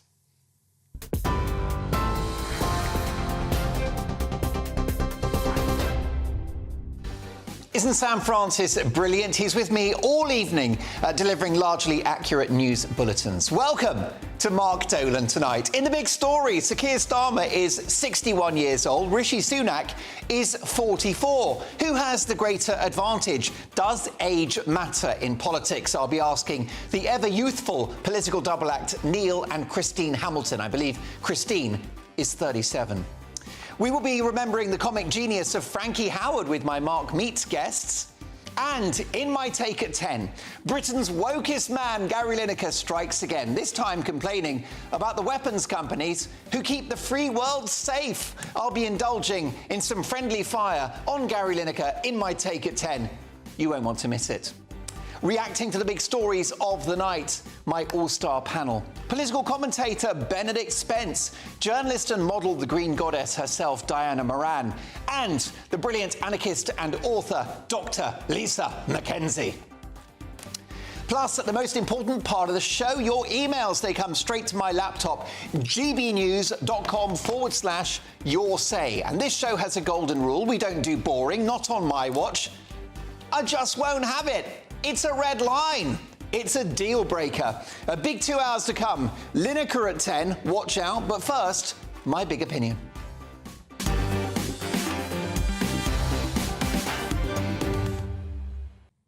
Look, I am no Donald Trump cheerleader. He's clearly a dishonest man, a crooked businessman. What billionaire is not? He's probably unfit for high office. He has a disgusting attitude to women. And I think it's deeply wrong that he failed to concede the 2020 election, with losers' consent being a central plank of democracy. It's worth pointing out, though, that Hillary Clinton did not initially accept the presidential result in 2016. Notwithstanding multiple court cases denying it, there may have been irregularities in voting in 2020. Who knows? Which is why I think postal votes are a disaster and shouldn't happen anywhere, not in America and not in the UK. If it was good enough for the public to only be able to vote on polling day 50 years ago, why not now? In the US, there are valid concerns about allegedly dodgy voting machines and bags of voting slips being delivered to electoral counts in the dead of night. It might be above board, but let's be polite and say that mail-in ballots are open to corruption. If you don't agree, then I think you're talking ballots. The truth is that millions of Americans now no longer believe the outcomes of presidential elections. That is a profound problem, not helped by Donald Trump, his election denial, and the appalling attack by his supporters on America's democratic home at the US Capitol on January the 6th. But this latest kangaroo court in New York demonstrates that it's not only America's democracy which is suffering a crisis of credibility. It's the legal system too, with this former president dragged over hot coals for what amounts to an accounting oversight about how funds in the region of £150,000 were filed following Trump's relationship with a porn star. This case took place in Democrat-supporting New York, in a court led by a Democrat-supporting judge and a likely Democrat-supporting jury, given that New York is staunchly Democrat as a state. Did Donald Trump get a fair trial? You tell me. It's still not clear what exact crime Donald Trump committed, and the prosecution's key witness was Trump's ex-lawyer, Michael Cohen, who admits that he stole from the former president. And he is a reliable witness. And yet still, in spite of all of that, Donald Trump lost. It's my view that the guy had no chance. And whilst I only agree with him every leap year, Boris Johnson is right to call this court verdict a political hit job. Meanwhile, the once great actor and now victim of the woke mind virus, Robert De Niro, ranted outside the court, bizarrely saying that Trump will destroy the world if he wins again, and that he will never leave office if re-elected. Take a listen. Use violence against anyone who stands in the way of his megalomania and greed. That's the tyrant he's telling us he'll be. And believe me, he means it. This buffoon running for president, no, never could happen. We'd forgotten the lessons of history that showed us other clowns who weren't taken seriously until they became vicious dictators. Robert De Niro, not sure about those sunglasses, should have gone to Specsavers. Other opticians are available. Robert De Niro wishes that Donald Trump does not re-enter the White House. Well, I wish that Robert De Niro hadn't made the flop comedy sequel Meet the Fockers. 2 hours of my life I won't get back. Schindler's List had more laughs. Now, Mr. De Niro is a victim of something called Trump derangement syndrome, similar to its UK cousin, Brexit derangement syndrome, in which your tribal antipathy to something is so all-consuming you can no longer see beyond your own echo chamber. You can't see that the current president, Joe Biden, is so frail and confused, he gets lost going into his own house. He can't finish sentences, and he now has more nurses than security personnel.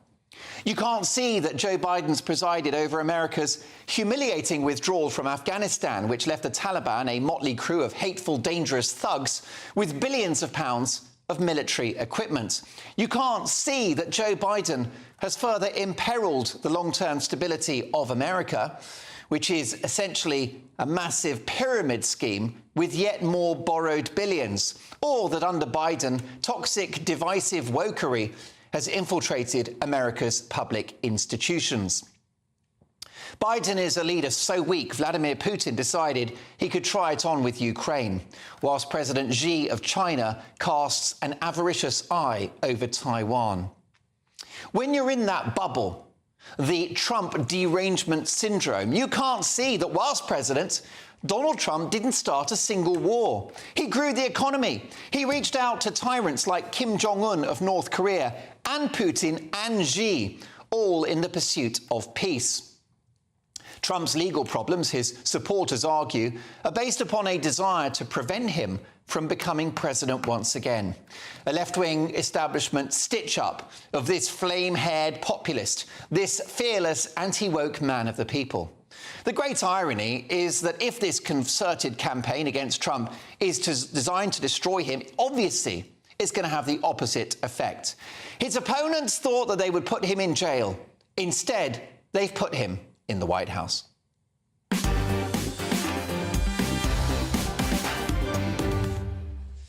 Your reaction, gbnews.com/your say. I'll get to your opinions shortly, but first, tonight's top pundits. We have the brilliant Benedict Spence, ladies and gentlemen, broadcaster and commentator, journalist and model Diana Moran, and anarchist and academic, the one and the very only Dr. Lisa McKenzie. Great to see all three of you. And let me start with you, Lisa McKenzie. Welcome to the show. Now, your reaction to what I consider to be a kangaroo court verdict. I've spent quite a bit of time in America. I'm actually going to New York on Monday. morning. So if you want, on the street action, Well, I might get you to do a report. Yeah, well, I am going on Monday. I'm going to a conference, so I'm going to know much more about it. Do you think you're going to get a sort of flock of fans surrounding you? Because you are rocking a Donald Trump-style haircut today. Oh, don't say that. That's not a compliment. You realise you're going to look like a supporter. All you need now, you need the long red tie, and you've completed the look. No, I'm not going to be doing that. But I say you look lovely today? But what do I think about Donald Trump? I agree with you, actually. He's a buffoon. He comes across... Probably not fit for high office. No, probably not. But where we are, we're in this sort of mad culture war, and by people not telling the truth about politics or not being honest about politics, and there is a derangement. The Brexit there was, there's now a pro-Palestine derangement, which means they can't hear anything other than what they believe. And what is happening is it's pushing people like Donald Trump, who's probably not fit for office. They're giving these demagogues a platform and a voice. So politics are in a bad shape. Yes, indeed. Does this court case feel politically motivated, Diana Moran? I think it has to be, doesn't it? I mean, he is a fearless man, man of the people. I agree with that.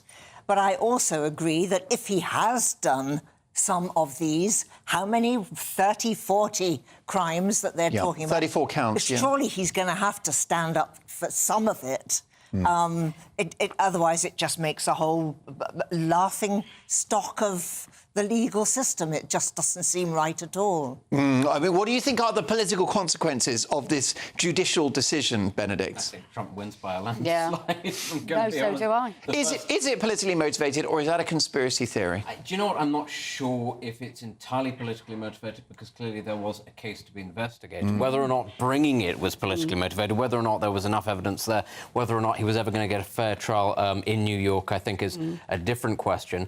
But, he's the first president now to be a convicted felon. He's likely to be, therefore, the first convicted felon to win the presidency.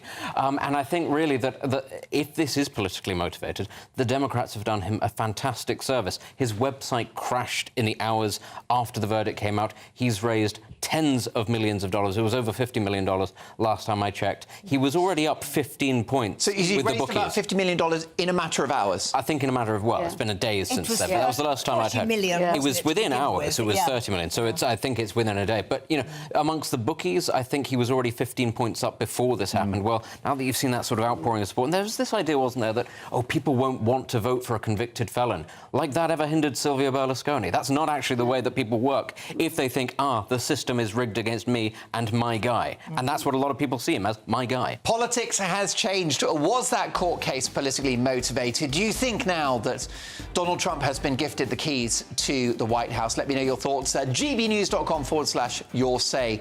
Next up in the big stories, Sir Keir Starmer is 61 years old. Rishi Sunak is 44. Who has the greater advantage? Does age matter in politics? I'll be asking the ever-youthful political double act, Neil and Christine Hamilton, next.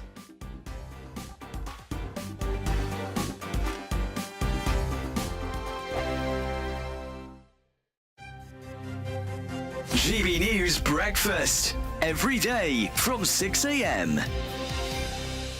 Joint CEO at the UK Sepsis Trust, Dr. Ron Daniels. Very good to see you this morning. Why is it with sepsis we sort of hear very little about it in day-to-day life until there's either a big story or a big tragedy? Why is that? Is it common?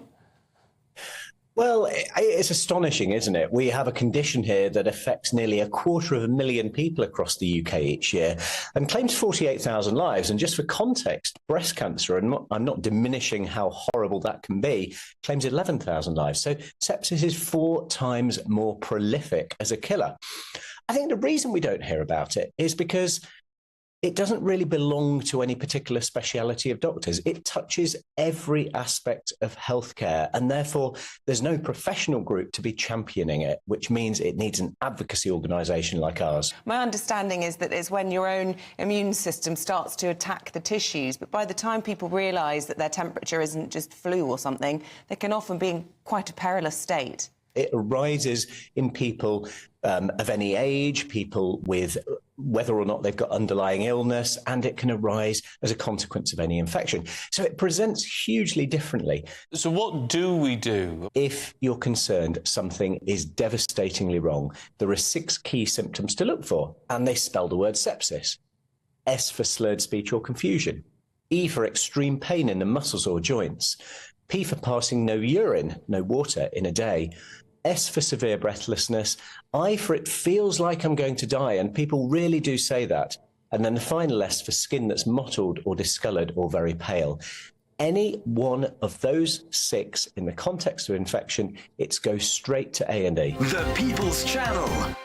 Hi there, I'm Michelle Dewberry, and I'm going to take a second to tell you all about my show, Dubes & Co. We start off with the issues of the day. We then bring in both sides of the argument. We get rid of the disrespect. And then you throw me into the mix. And trust me, I'll tell it exactly how it is. And then, of course, the magic ingredient, you at home. We mix it all together, and what have we got? In my opinion, the best debate show in town. Monday to Friday, 6 till 7 on GB News, Britain's news channel. Are the newspapers getting you down? My wife didn't divorce me that month. Struggling to separate the wheat from the chaff? I know that it's a bit of a circus at the best of times. Well, don't worry, Headliners has got you covered. We'll take the burden of reading the day's news, and if we get depressed, who cares? It's an occupational hazard, frankly. That's Headliners on GB News from 11 p.m. till midnight, and the following morning, 5 till 6 a.m. on GB News, the comedy channel. Nah, just kidding. Britain's news channel.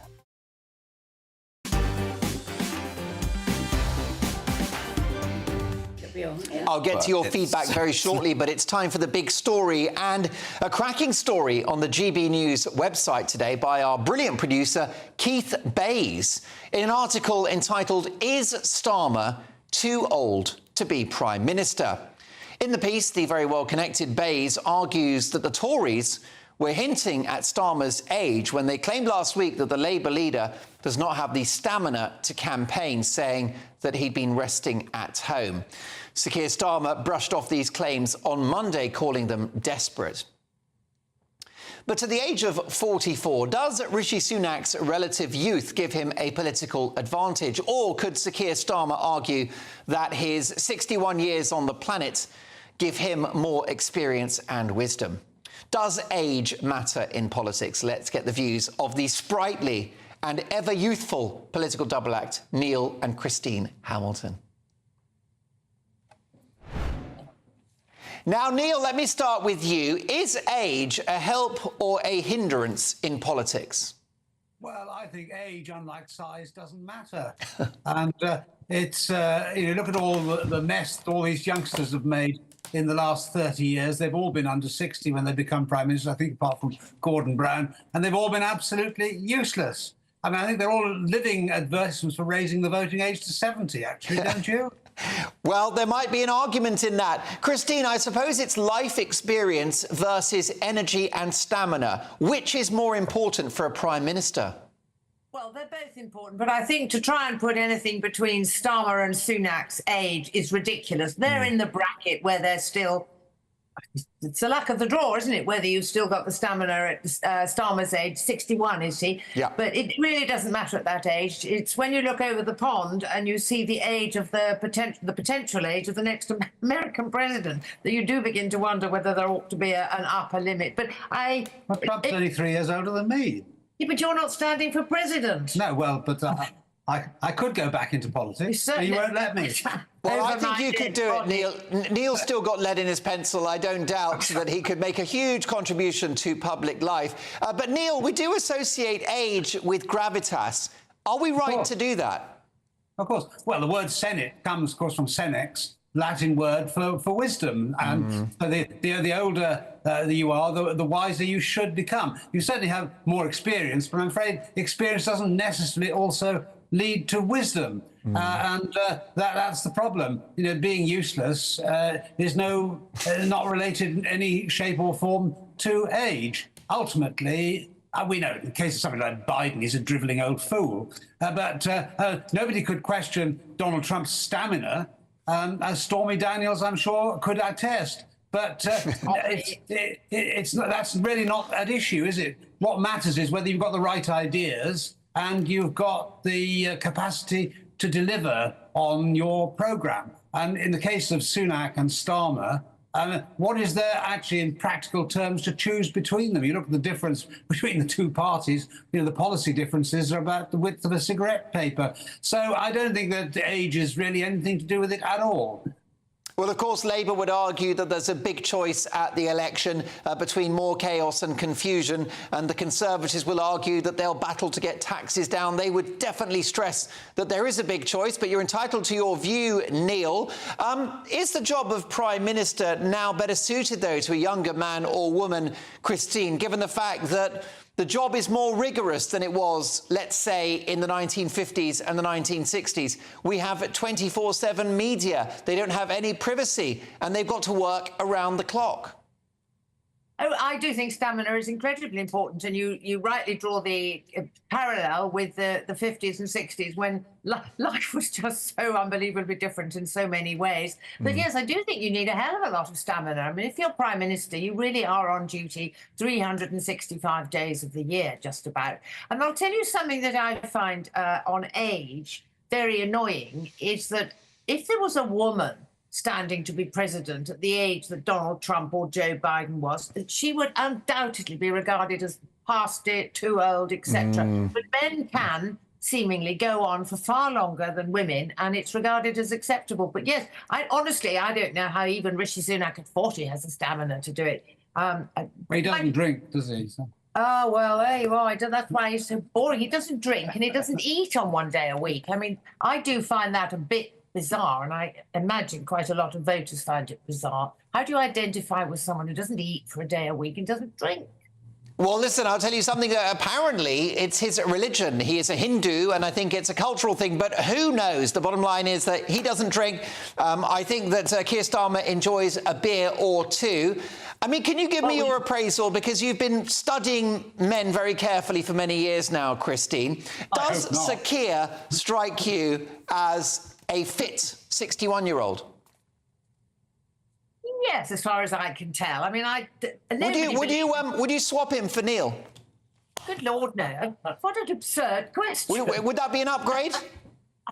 No, it certainly would not. No, I wouldn't swap him on. No, I mean, I would love to have a younger husband, but I'd love to be younger myself. What about Dishy Rishi? Has he got the X factor? Mark, will you please stop it? I'm perfectly happy with the husband I've got, and I do not wish to be even contemplate hitching up with anybody else. Certainly not either of those two. Stop it. I mean, all politicians are fit, but most of them are fit for nothing, aren't they? So, I mean, that's the problem of the modern world. Most definitely. Can I ask both of you, Christine, your appraisal of the elections so far? Last night on Friday Night Live, we were discussing it. We were saying it's been the dullest election in history. Is it going to kick in at some point and get exciting? Well, I do hope so, but it is incredibly boring. I think it was Nigel Farage who summed it up, who said that the most exciting thing that's happened in this election is that there's been some sighting of Lord Lucan, which has got nothing to do with the election. It is paralysingly boring, but they are both paralysingly boring people, Sunak and Starmer. They may be very interesting behind the scenes, but what we see, what the public sees, is boring, boring, boring. So no wonder it's dull. We need something to liven it up. We've had a little sideshow with Diane Abbott. That was fun. But we need something else like that to keep people's interest. I mean, it's a sad fact, isn't it, that the election is going to be decided by those who are still awake on polling day to get out to vote. And I hope you'll be one of them. Can I thank you both, Neil and Christine Hamilton, for a very entertaining contribution to the show. Ever youthful. Get that wine down, you. Look at that. I mean, if that's not an advert for Pinot Grigio, I don't know what is. And there's Neil enjoying a malt as well. What fun. Listen, next up with tonight's top pundits. Whatever the outcome, what should Nigel Farage do after the general election? We'll debate that next. Plus, in an exclusive Mark Dolan Tonight People's poll, we've been asking, has a guilty verdict in a New York court gifted Donald Trump the keys to the White House in November?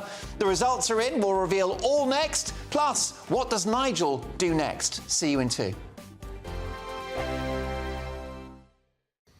Hello, here's your latest weather update from the Met Office for GB News. We hold on to a lot of fine weather across the UK over the next day or so, but as we go into the new working week, things will turn a bit cooler and more unsettled from the north. High pressure is dominating at the moment, the high located just to the west of the UK, but it's keeping things pretty quiet weather-wise. And certainly as we head into the evening, we hold on to a lot of fine, dry weather.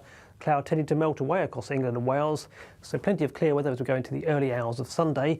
We'll see one or two mist fog patches forming by Sunday morning and notice some rain just pushing into the far northwest of the UK by the early hours of Sunday too. Towns and city temperatures hold up quite well, generally near double figures, but in some rural spots we could dip down to 2 or 3 Celsius, so we could see a touch of frost in one or two very rural spots by Sunday morning. So Sunday gets off to a pretty fine start across the east and southeast of Scotland, lots of sunshine around, but notice out toward the west and northwest, thicker cloud bringing some outbreaks of rain.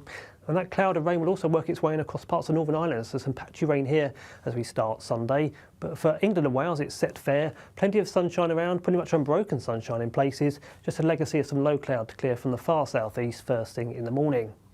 During the rest of the day on Sunday, those outbreaks of rain in the northwest will gradually start to migrate further south and east across other parts of Scotland, across Northern Ireland, eventually reaching the far northwest of England by the very end of the day. East of Scotland and down towards the southeast, and too for much of England and Wales. Lots of sunshine here, and again feeling quite warm in that sunshine, particularly towards the southeast of England. Highs here are 23, possibly even 24 Celsius. That's into the mid-70s in Fahrenheit. Always a bit cooler though towards the northwest given that cloud and rain. The band of cloud and rain edges further south into England and Wales as we go into Monday. To the south of that, brighter skies, 1 or 2 showers, and much brighter weather, but turning cooler too across the north of Scotland, with highs up to 19 or 20 Celsius across the south of the UK, nearer the low to mid-teens further north. Generally turning more unsettled and cooler during the week ahead though. I'm Patrick Christie's. Every weeknight from 9, I bring you 2 hours of unmissable, explosive debate and headline-grabbing interviews. What impact has that had? We got death threats and the bomb threat and so on. Our job is to do what's in the best interest of our country. You made my argument for me. My guests and I tackle the issues that really matter, with a sharp take on every story. I'm hearing it up and down the country. That was a beginning, not an end. Patrick Christie's tonight from 9 p.m. only on GB News, Britain's news channel. I'm Bev Turner. Thank you for joining us on GB News, the People's Channel, Britain's news channel.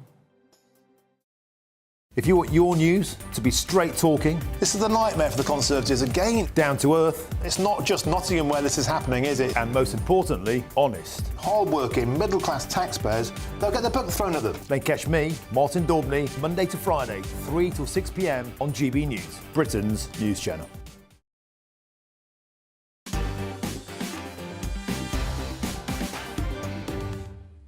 Was the Donald Trump trial in New York politically motivated? Of course, he was found guilty. He could go to jail. Michael, who is a GB News member, has messaged us, gbnews.com/your say. Of course, Trump's trial was politically motivated. He must win because he loves the UK and the old dodder hates us. Can't imagine who you're referring to, Michael. Tansy says left-wing in America, just like the BBC, are rotten to the core and will do everything to put Trump down before November. Of course, the BBC would argue that they make every effort to be politically balanced. But Tansy, you're welcome to your view.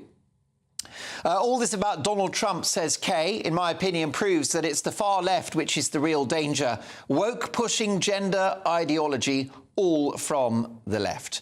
OK, and what about this, then, with regards to age in politics?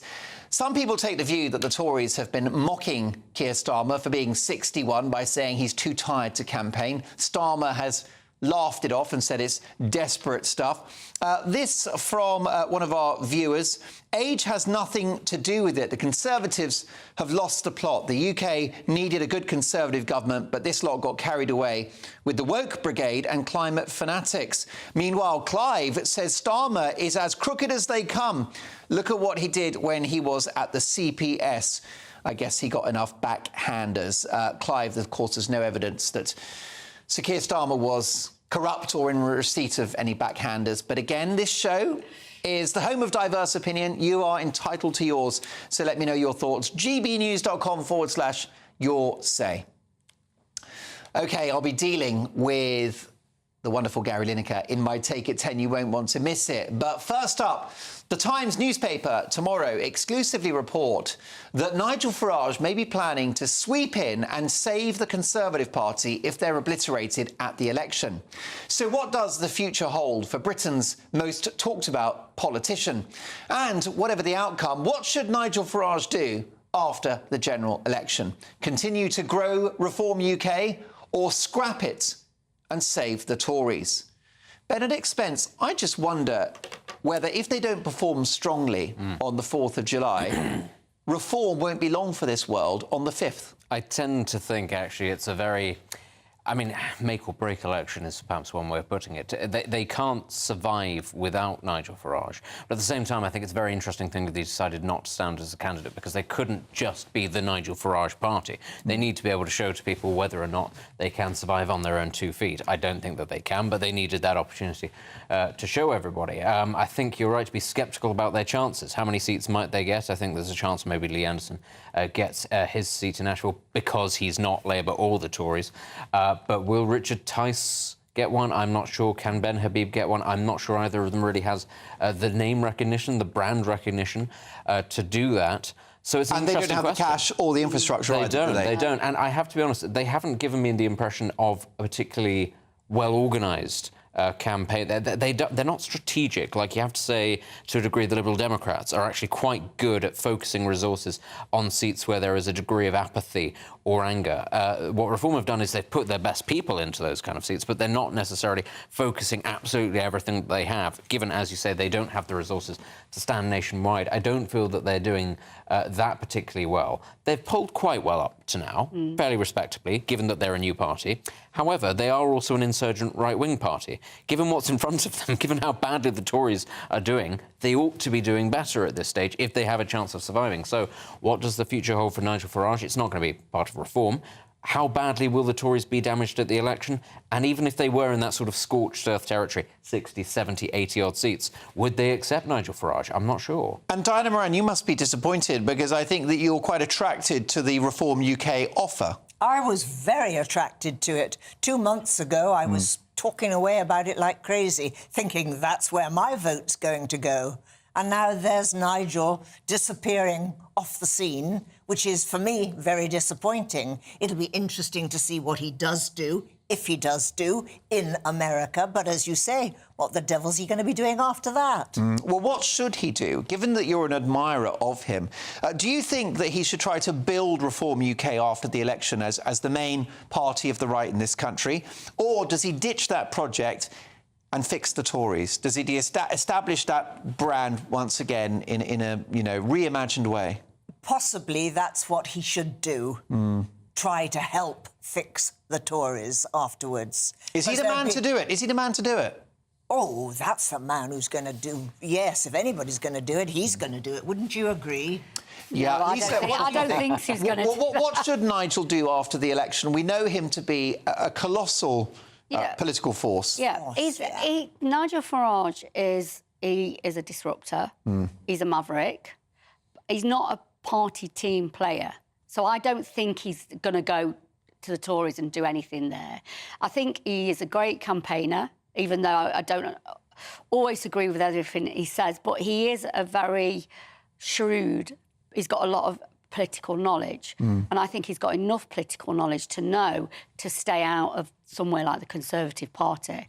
So I think what he will do, he will continue his campaigning that he does. Stay on GB News. Yeah, well, he did say on Question Time on Thursday night when... what's his name? Piers Morgan. Piers Morgan was having a go at him. He did say, I've got a show, a daily show that I'm really proud of, and I'm sticking with that. He did say that, actually, so... What do you think, Benedict, Nigel should do after the election? This is a man, the most consequential politician of his generation, that's never been in the House of Commons or achieved high office. I think somebody who I respect a great deal in the media ecosystem and who has got involved in politics before says you can change a lot more as a commentator than you can necessarily as an MP, or certainly as a lord, as a lone voice, if you have a platform. And I think that Nigel Farage has a very large platform. He manages to incentivise a lot of people wherever he goes. Yes. And I think that possibly that would be a more valuable thing than attempting to sort of break into the Tory party, because that's what he would have to do. Even now, you can see, in terms of the candidates that are being put forward for the Tories, in some of the safer seats where current incumbent MPs are sitting down, it's Wets, it's One Nationists, it's those sorts of people. It's the sort of people who have been working in Number 10 for Rishi Sunak, for Jeremy Hunt, those sorts of people, the bag carriers, the spads. Those are the people being parachuted into those safe seats. You can very much see what the objective is there. It's to make sure that when the Tories do lose, and they will lose, that it's those sorts of people who are still in charge, who still set the message. And I think Nigel Farage would find it very difficult to break into that kind of a party. I also think a party that decides that that's the direction it wants to go down is doomed. I think he would command a lot more influence from a media perspective, actually, for the next 5 years, giving his opinion, rather than trying to fix a party that clearly doesn't want to be fixed. I think he's going to be an important voice in politics with a Labour government. That's where I think he's going to be very... You think he'll be like the official opposition? Yes, I do. I do think that, because I think Labour's got a really tough 5 years. They've got no money. Policy... we don't know. Culture wars is taking over policy, which means nothing's going to change, apart from people are going to get angrier in the streets. And I think Nigel Farage, who has already got a platform and a personality, I think that's what he will do. There you go, fascinating stuff. What should Nigel do after the election? Let me know your thoughts. gbnews.com/your say. Coming up in my take at 10, Britain's wokest man, Gary Lineker, strikes again, this time complaining about the weapons companies who keep the free world safe. I'll be indulging in some friendly fire on Gary Lineker at 10. You won't want to miss it. But first up, we'll be remembering the comic genius of Frankie Howard with my Mark Meets guests, who are bringing the great man back to life in a stunning new show. That's next. Nana Queer, weekends from 3 p.m. What about the elections? Because it seems that the King and everything is moving because of it, and we've got a lot of royal engagements and things that happen at this time. Yes, well, it means that he has to take more time and be at home. He can't go to all the things he wants to do. He's been doing 5 a day, which is probably made Camilla a bit cross. But what they still hope is that they can get the Japanese Emperor and Empress over. That's in July. That they can go to France for the 80th anniversary of the fighting. And he will be able to do 1 or 2 things, and Ascot he's very keen to do. Now, those aren't things that are political in any way. Just want to talk about Harry and Charles's argument, where Harry said he didn't want to stay, he wanted to go to a hotel. And it's come out now that actually King Charles is believed that he was offered St James's, and Princess Anne stays there and Beatrice stays there. And this was for when Harry came over for his 10th anniversary. Exactly. And the policemen are wandering around with guns, and there's no chance of actually there being any problem there. So the fact that he said that it wasn't safe for him was not actually a very sensible thing to say, I don't think. Well, he went to Nigeria, and that is, in the world ranking, it's ranked as quite a dangerous place. Yes, one of the dangerous places in the world. But now Harry and Meghan have been invited to go to Ghana. Oh, God.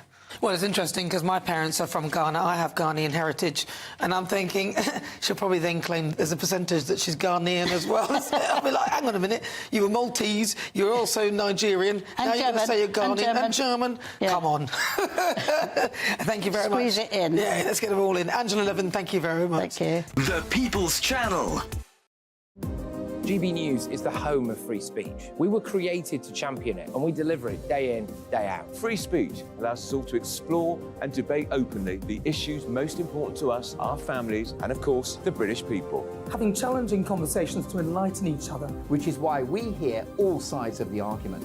We are the People's Channel. We will always stand by the freedom to express yourself. On TV, radio and online. This is GB News, Britain's news channel. I'm Patrick Christie's. Every weeknight from 9, I bring you 2 hours of unmissable, explosive debate and headline-grabbing interviews. What impact has that had? We got death threats and the bomb threats on. Our job is to do what's in the best interest of our country. You made my argument for me. My guests and I tackle the issues that really matter, with a sharp take on every story. I'm hearing it up and down the country. That was a beginning, not an end. Patrick Christie's tonight from 9 p.m. only on GB News, Britain's news channel.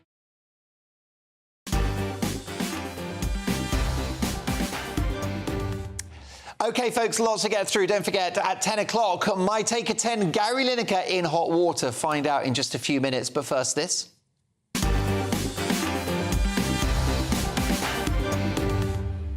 Yes, it's time for Mark Meets, and Frankie Howard was a true comic genius who enjoyed a stellar career on stage, on television and on the big screen. As a top stand-up comedian, a BBC radio star, and most memorably perhaps, an actor in the hilarious sitcom Up Pompeii and the legendary Carry On films. Here is the great Frankie Howard in action. We're all students, so naturally to you I'm not what you call an academic. By no way at all could you call me an intellectual. Here, here. And the... Which is why I feel so much at home here tonight.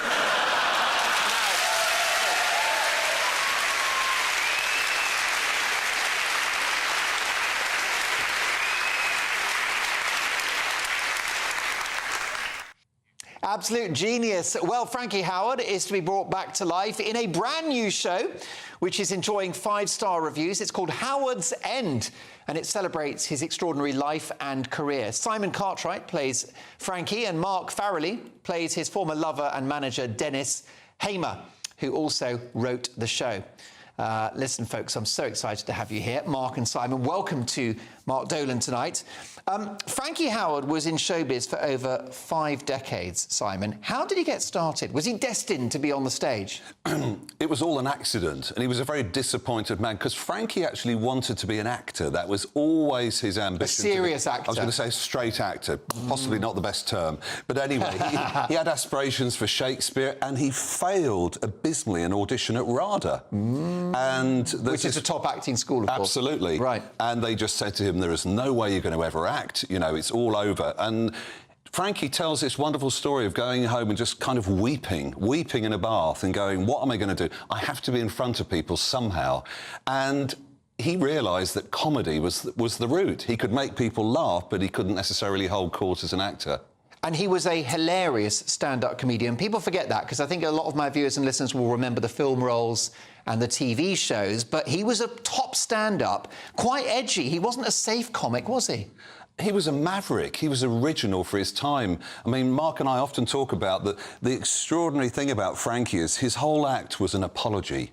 Right. You know, the first 10 minutes of the act was saying, it's going to be terrible, the jokes are rubbish, I feel sorry for you because you've paid money for this, but actually, if you could just support me. What a great philosophy. And immediately he let the audience in. It was that sort of vulnerability that I think the audience loved, really. Yes, and after a few minutes he said, don't worry, we haven't started yet. Yes. It was amazing. Yeah, don't peak too soon. Yeah, that's right. That's it. Well, look, before I get to the play, is it true that the ums and ers in the act, you know the kind of, Yes. the asides, were they scripted or not?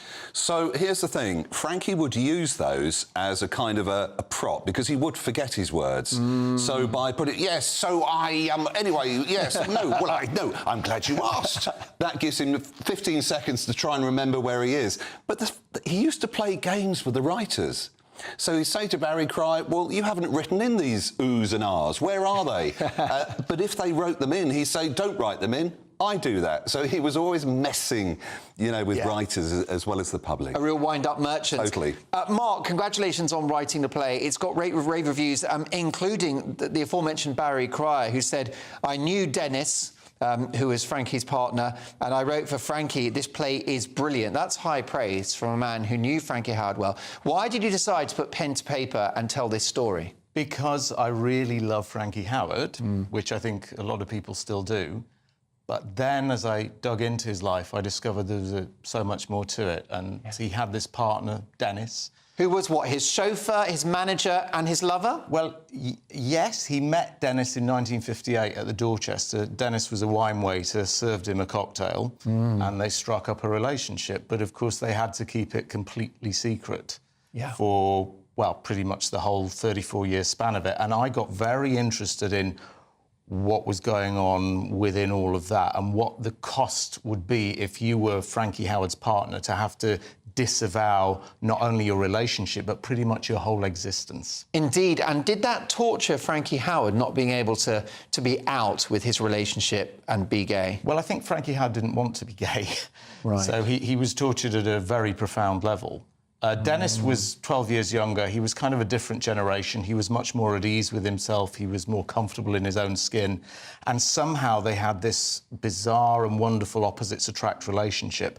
But it was very fraught because it had to be kept under wraps so much. And was Frankie Howard the archetypal tortured comedian, Tears of a Clown? Was he a serious man? Was he an angry man? Was he bitter? I think he was a very profound and deep-thinking man. He was very spiritual, as indeed Dennis was. And, yeah, there was a great deal of depth to him. But I think his problem was he simply wasn't emotionally available. And in a way, that was beautiful for his act, because his act was all about... I mean, the big word Frankie Howard says in his act is no, isn't it? No, no, no. And it is kind of pushing you away. And there's a wonderful humour to that. But I wanted to just see what the deeper texture of that really was. Most definitely. I mean, do you feel he had his demons? Was he a tortured soul, do you think? Yeah, definitely. I mean, he went through lots of routes to try and overcome that. He had a lot of psychotherapy. He took LSD when that was considered a possible way of overcoming your problems. I feel right to the end, though, that he never quite managed it. And did he get involved in drink or drugs or anything like that, or was he quite... Yeah, no, I think you know a little more about that, perhaps, but sort of in the late 70s, 80s, he started doing the Elvis thing of uppers and downers to keep going and drinking more than he probably should have. And, of course, we always, with these showbiz legends, Simon, we remember the highs, but there must have been professional lows. It wasn't just 5 decades of glorious success, I wouldn't imagine. Frankie's career was sort of like weather conditions. It was just coming, tidal career, wasn't it? I had the pleasure, yeah, it was a privilege to meet him in 1984, and he was getting quite old and sluggish then, and it was a play, it was the typical sort of Roman slave type play, and he was getting very tired, and you could sort of see it was all, he was losing that magic and that spark. And I met him, I will say, and he was terribly grumpy. I mean, just I was standing at the stage door saying, "Oh, Mr. Howard," you know, yes, yes, anyway. So that was that. But curiously, about 6 months after that, he had that resurgence when he started to tour the country with his one-man play, one-man show, should I say, and so nice that he went out on this renaissance, this high. And you played a clip there of the Oxford Union, which was just pretty much the moment of his life. The highest of the high points. In front of a hip young audience. Exactly. And this is a guy that was holding his own. He wasn't corny, it wasn't dad jokes, it wasn't cheesy. No. This was top-level stand-up, wasn't it? He was an absolutely fantastic stand-up, and I can only compare him to Billy Connolly in terms of sheer longevity. Yeah. That decade after generation kept discovering him and loving. I mean, I'm just going to so badly butcher all the jokes from that show at Oxford. But he said, I got a call from my agent, which was a surprise. I thought he was dead. That's right. And then he said, the gig is at the Oxford Union, which I thought was a pub. That's right. You know, and just the delivery and the timing. And did it take you a while to get the voice and the mannerisms? So, yes, is the answer to that. And I think as an actor, what you try and avoid with someone like Frankie Howard, there's so many pitfalls. It can't be an impression. No. So, having watched sort of Mike Yarwood and writing down all the details and gone, right, don't do that, just stick with truth. And actually meeting him really helped. And he was a very serious, quite sort of melancholy man. And I think trying to capture that in the play, because it's, yes, we do stand up and all the stuff you'd expect, but what was he like off stage? And I think that's been the joy and the challenge. And do we see both? Do we see sort of the on-stage and off-stage? Yeah, absolutely. Frankie? I mean, if you want stand-up, you get plenty of bang for your buck, but you also see something richer and deeper. So he wasn't frivolous off-stage. He wasn't like his on-stage persona. He wasn't cracking jokes in rehearsal. Quite serious, quite miserable. All right, let's dish the dirt. Is it true that he used to run after handsome young actors, chasing them around the dressing room? Possibly. And we may tap into that in the show, perhaps. And also, what about how did he get on with his fellow actors in the Carry On films? Do we know whether he got on with Kenneth Williams and Sid James? I think he was the odd one out. I mean, if you think he was paid £30,000 back in 1967 to make that film Carry On Doctor. Right, and because he was a big star. Yes. Yeah. All the other actors are on £6,000 for that same film. So automatically there's a dynamic there, isn't there? Yeah, there mostly is. So that won't have gone down well. Although he was brilliant in Carry On Doctor. I think it's a Doctor. What was he called? Something bigger. Francis Bigger. Francis Bigger. You're very good. He's done his stuff, hasn't he? Yeah, he's a sort of one of these motivational speakers who winds up. Yes. There's a bit where he falls asleep in the hospital bed, and then the Undertaker comes in. Thinks he's being measured up for a coffin. It's comedy gold. Well, listen, as is the play. Anything else we need to know about the play before I do the plug? I think that you don't need to know anything about it. Just take a punt on it and come and see it, because you'll discover more than you thought you were going to. Well, look, here it is. Look at that poster, the two of them. Rave reviews find out why Howard's End is playing at the Chelmsford Theatre. The Chelmsford Theatre on June the 13th. Stoke-on-Trent's Bolton Gate Farm, June the 22nd. Somerset's Cross Memorial Hall in July, July the 6th. All of the Howard's End shows are listed at markfarrelly.co.uk. Just Google Howard's End and you'll find it. Go see it. Next up, I'll be dealing with Gary Lineker. You won't want to miss it. That warm feeling inside from Boxed Boilers, sponsors of weather on GB News. Hello, here's your latest weather update from the Met Office for GB News. We hold on to a lot of fine weather across the UK over the next day or so, but as we go into the new working week, things will turn a bit cooler and more unsettled from the north. High pressure is dominating at the moment, the high located just to the west of the UK, but it's keeping things pretty quiet weather-wise. And certainly as we head into the evening, we hold on to a lot of fine, dry weather. Cloud tending to melt away across England and Wales, so plenty of clear weather as we go into the early hours of Sunday. We'll see one or two mist or fog patches forming by Sunday morning, and notice some rain just pushing into the far northwest of the UK by the early hours of Sunday too. Towns and city temperatures hold up quite well, generally near double figures, but in some rural spots we could dip down to 2 or 3 Celsius, so we could see a touch of frost in one or two very rural spots by Sunday morning. So Sunday gets off to a pretty fine start across the east and southeast of Scotland, lots of sunshine around, but notice out towards the west and northwest, thicker cloud bringing some outbreaks of rain. And that cloud of rain will also work its way in across parts of Northern Ireland, so some patchy rain here as we start Sunday. But for England and Wales, it's set fair, plenty of sunshine around, pretty much unbroken sunshine in places, just a legacy of some low cloud to clear from the far southeast first thing in the morning. During the rest of the day on Sunday, those outbreaks of rain in the northwest will gradually start to migrate further south and east across other parts of Scotland, across Northern Ireland, eventually reaching the far northwest of England by the very end of the day. East of Scotland and down towards the southeast, and too for much of England and Wales. Lots of sunshine here, and again feeling quite warm in that sunshine, particularly towards the southeast of England. Highs here are 23, possibly even 24 Celsius. That's into the mid-70s in Fahrenheit. Always a bit cooler though towards the northwest given that cloud and rain. The band of cloud and rain edges further south into England and Wales as we go into Monday. To the south of that, brighter skies, 1 or 2 showers, and much brighter weather, but turning cooler too across the north of Scotland, with highs up to 19 or 20 Celsius across the south of the UK, nearer the low to mid-teens further north. Generally turning more unsettled and cooler during the week ahead though. Looks like things are heating up. Boxed Boilers, sponsors of weather on GB News.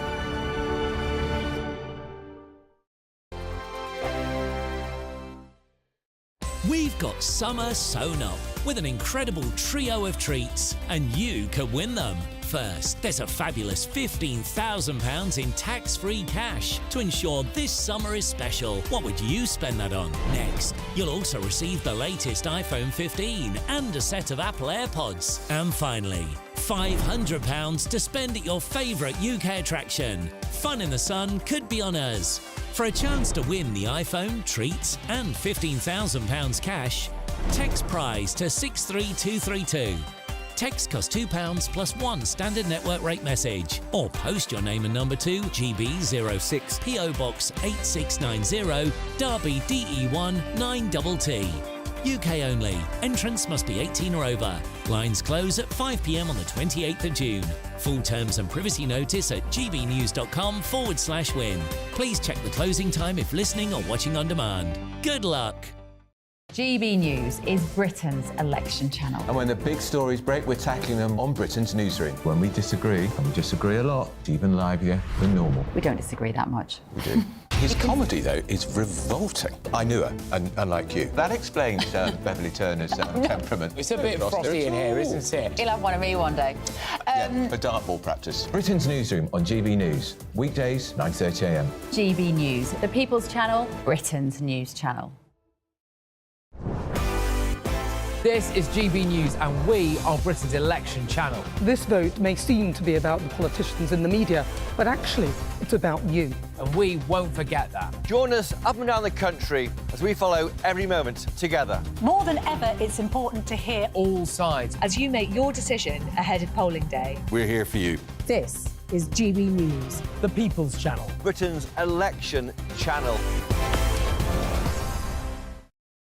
Hi there, I'm Michelle Dewberry and I'm going to take a second to tell you all about my show, Jubes & Co. We start off with the issues of the day. We then bring in both sides of the argument. We get rid of the disrespect. And then you throw me into the mix. And trust me, I'll tell it exactly how it is. And then, of course, the magic ingredient, you at home. We mix it all together and what have we got, in my opinion, the best debate show in town. Monday to Friday, 6 till 7 on GB News, Britain's news channel.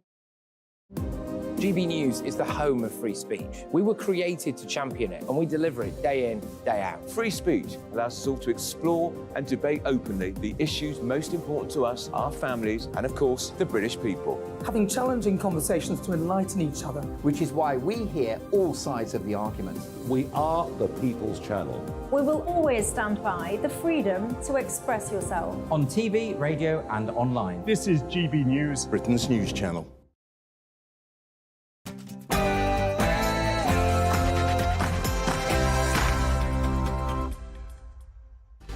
It's 10 o'clock on television, on radio and online. In the United Kingdom and across the world, this is Mark Dolan Tonight. In my take at 10, Britain's wokest man, Gary Lineker, strikes again. This time complaining about the weapons companies who keep the free world safe. I'll be indulging in some friendly fire on Gary Lineker in just a couple of minutes' time. You won't want to miss it. A major new row between King Charles and his brother Prince Andrew erupts.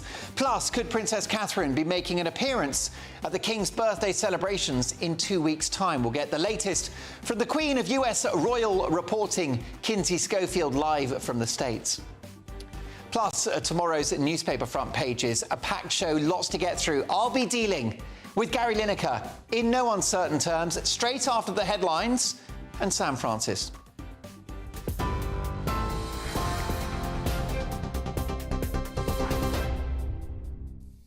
Mark, thank you very much and good evening to you. It's just after 10 o'clock. A look at the news coming to us tonight from the election campaign trail, where the Conservatives and Labour have today unveiled their election battle buses, with both parties attacking each other's economic records.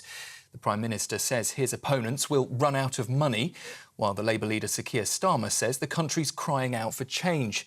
While speaking to a crowd in front of his campaign bus earlier, Rishi Sunak pledged to give millions of pounds to towns across the country if he's re-elected. 100 towns across our country, they're going to receive £20 million each. And crucially, it will be local people in all those areas are in charge of how to spend that money to make sure it's spent and invested on their priorities. An example of us levelling up everywhere, backing local people and their priorities and giving them the long-term funding assurance to do so. The methodology that selects these towns is something that's been used multiple times before. It's all public. It's based on areas levelling up needs, looking at economic opportunities, skills, health and life expectancy. So it's an objective set of criteria, all published online. But I'm not going to make any apology for supporting towns. Rishi Sunak there speaking earlier this afternoon. Well, launching his battle bus, Sir Keir Starmer described the Conservatives' levelling up pledge as a phony gimmick. The Labour leader says his party's data reveals which areas will be hit if the Conservatives get back into government. Figures show that people in the northeast of England will be £5,400 worse off, while families in the southwest will be estimated at £4,300 poorer. you want change, the power's with you because the vote is with you. You have to vote for change. We have changed this Labour Party and put it back in the service of working people. What we're asking now, humbly asking, is the opportunity to change our country and put it back in the service of working people. And that requires both setting out our ambition to change the country, but also the first steps, the down payment, if you like, stabilising the economy, making sure we can deal with our waiting list, getting people back into work, setting up Great British Energy to keep bills down. They are the first steps to the change this country desperately needs. Well, responding to those comments from Sir Keir Starmer in Scotland, the First Minister John Swinney claims that a Labour government would, he says, devastate work opportunities there and insists that the SNP can remove what he called the remaining rump of Conservative representatives. What's important is that the SNP goes to this election to win it, and that's what we're about. We're going into this election to win it. And the North East of Scotland, we've got a really good opportunity to contribute towards removing the Conservative government by making sure that SNP MPs, who are the SNP candidates, who are the challengers in each of the Conservative-held seats in the North East, are able to win those seats. So my message in short to voters in the North East of Scotland is to vote SNP to remove the Conservatives who've done so much damage to the communities and the people of Scotland. In other news, Rishi Sunak has praised a proposed ceasefire deal that's been set out by President Joe Biden, calling it welcome news. He's also calling on Hamas to accept that new deal to end the conflict in Gaza. The proposal would end the fighting there and return hostages, beginning with a 6-week ceasefire. However, Israel's government says certain conditions still have to be met by Hamas. Boris Johnson says that a second Donald Trump presidency is now more likely following his hush money trial. The former Prime Minister has come out in support of the now convicted former president, saying the verdict won't derail Mr. Trump's campaign. And Donald Trump says he will be appealing his conviction of falsifying business records and lashed out at what he calls a scam verdict. We've heard tonight that North Korea has allegedly been sending more balloons filled with rubbish and suspected animal poo floating off towards the south. In Seoul, the South Korean government's dispatched chemical and explosive clearance teams to recover some debris. We understand 260 balloons have so far been detected. Pyongyang says it's in retaliation for defectors and activists who send their own inflatables across the border, often containing leaflets, food, medicine, and sometimes USB sticks loaded with K-pop videos. And finally, Ticketmaster has confirmed today that it's been hacked, and the data taken could include customers' partial payment information. Some 560 million people worldwide are reportedly affected in the hack. It's being suggested the group called Shiny Hunters wants £400,000 or threatening to sell those details on the dark web. For the latest stories, you can sign up to GB News Alerts. There's a QR code there on your screen for you, or you can go to our website, gbnews.com/alerts.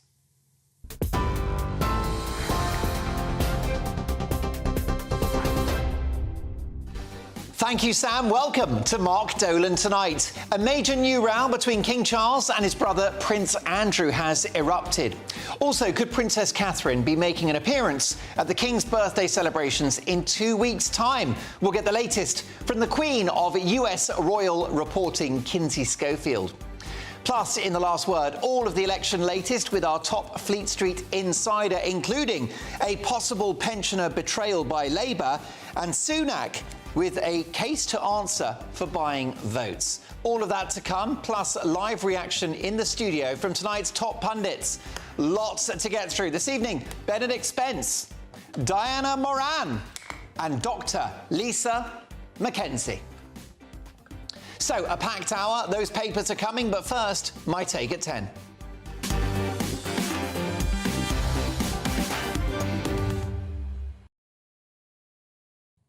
What a balls up. England's new patron saint, Gary Lineker, a man holier and more virtuous than Mother Teresa and Gandhi combined, strikes again. Never one to miss the chance of some moral posturing, goal-hanging PR opportunist Lineker has spoken out about tonight's Champions League final. He tweeted the following: "This is the first time I'll be cheering for Real Madrid in a Champions League final." Now, as a former player for Madrid's arch rivals Barcelona, this defection is significant. So why has it happened? Well, because the German side Dortmund have signed a 3-year sponsorship deal with weapons manufacturer Rheinmetall. Now, Gary Lineker is not a stupid person. Following a stellar career on the pitch, it was a storied transition to broadcasting. And let me tell you, he's worth every penny of that £1.3 million a year of licence fee payers' cash to introduce football clips. He is also a leading media entrepreneur, producing some of the most listened to podcasts in the country. So how did it escape the attention of this bright man that our democracies and our freedoms are protected and defended by the weapons produced like companies such as Rheinmetall? In the same way that weapons firms protected the United Kingdom in the face of Hitler during the Second World War. In fact, we should big up, not cancel, Rheinmetall, who have produced some of the armaments which are now helping Ukraine defend themselves against Vladimir Putin. Gary Lineker, easy to mix the two up. Now, I'm very confused because I thought Gary Lineker was very supportive of Ukraine and their battle for survival. But now he wants to take their weapons away. I'm very, very confused. After all, they're going to need weapons with which to defend themselves. They can't fight by sending off tweets like Gary does. That won't save them. In a previously deleted tweet, Gary's always deleting his tweets, he said that nuclear weapons have prevented war, but only hypothetically. Now, what is hypothetical about the fact that no country with nuclear weapons has ever been invaded, or that Ukraine were after they were getting rid of them, or that the so-called nuclear deterrent single-handedly ended the Cold War? Doesn't sound very hypothetical to me. For intelligent man like Gary Lineker, he says an amazing number of silly things, and for someone so progressive and caring and kind, he says a lot of offensive things too, often at the same time, including this description of the single biggest attack on Jewish people since the Holocaust, October the 7th. Take a listen. Obviously, we all know what, October 7th happened and, the Hamas thing, but the slaughter of over 1,000 innocent people, including youngsters attending a peace music festival, and the taking of over 200 hostages, or as Gary likes to call it, the Hamas thing. Now, many people love Gary Lineker. He has over 8 million followers on Twitter. And plenty of folk would argue that he's been very consistent about his concerns for human rights, poverty, inequality, his compassion for refugees. He's even taken refugees into his own home. He hates war, he hates death, he hates destruction. Who could disagree? But let's look at actions, not words. Concern for human rights, whilst taking £400,000 a year for 4 years, from 2009 to 2013, from the Qatari state to present football. Qatar, where it's illegal to be gay, sometimes punishable by death, where women are second-class citizens, and where modern-day slavery is part of the business model. Perhaps Gary regrets working for the Qatari state broadcaster Al Jazeera at the time. But there wasn't much sign of regret when he returned to the country to present the 2022 World Cup in stadia built by the aforementioned modern slaves, thousands of whom fell to their death in perilous working conditions and in crippling 45 degrees centigrade heat. But that's okay, because whilst barking in the Qatari sunshine, Gary did a short monologue about the importance of human rights. Gary Lineker is one of the good guys, the Be Kind crowd. So kind that this idol of the progressive left battled HMRC in court to reduce his tax bill by almost £5 million. So kind that for decades he has flogged junk food to children amid an obesity epidemic. A guy who's worried about climate change but has flown around the world, driven fast cars and presented football shows in vast air-conditioned stadia in the desert. His defence at the time: we are all hypocrites. Are we, Gary?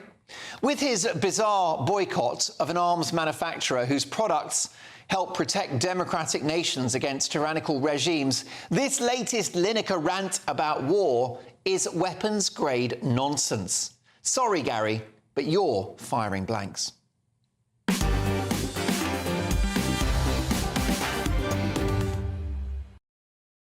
Now, let me make this a matter of public record that I would like to invite Rheinmetall, the German armaments company, to sponsor this show. That's right, they are welcome to sponsor the show. Mark Dolan tonight, sponsored by Rheinmetall, the most explosive show on TV. And the reason why we'll do that is because Rheinmetall are producing armaments for countries like Ukraine who can protect themselves against the murderer that is Vladimir Putin. He's got my vote, but not Gary's vote. What do you think? gbnews.com/your say. I'll get to your views shortly, but first, tonight's top pundits. We have Benedict Spence, Diana Moran and Dr. Lisa McKenzie. Diana Moran, your reaction to this latest intervention by Gary Lineker?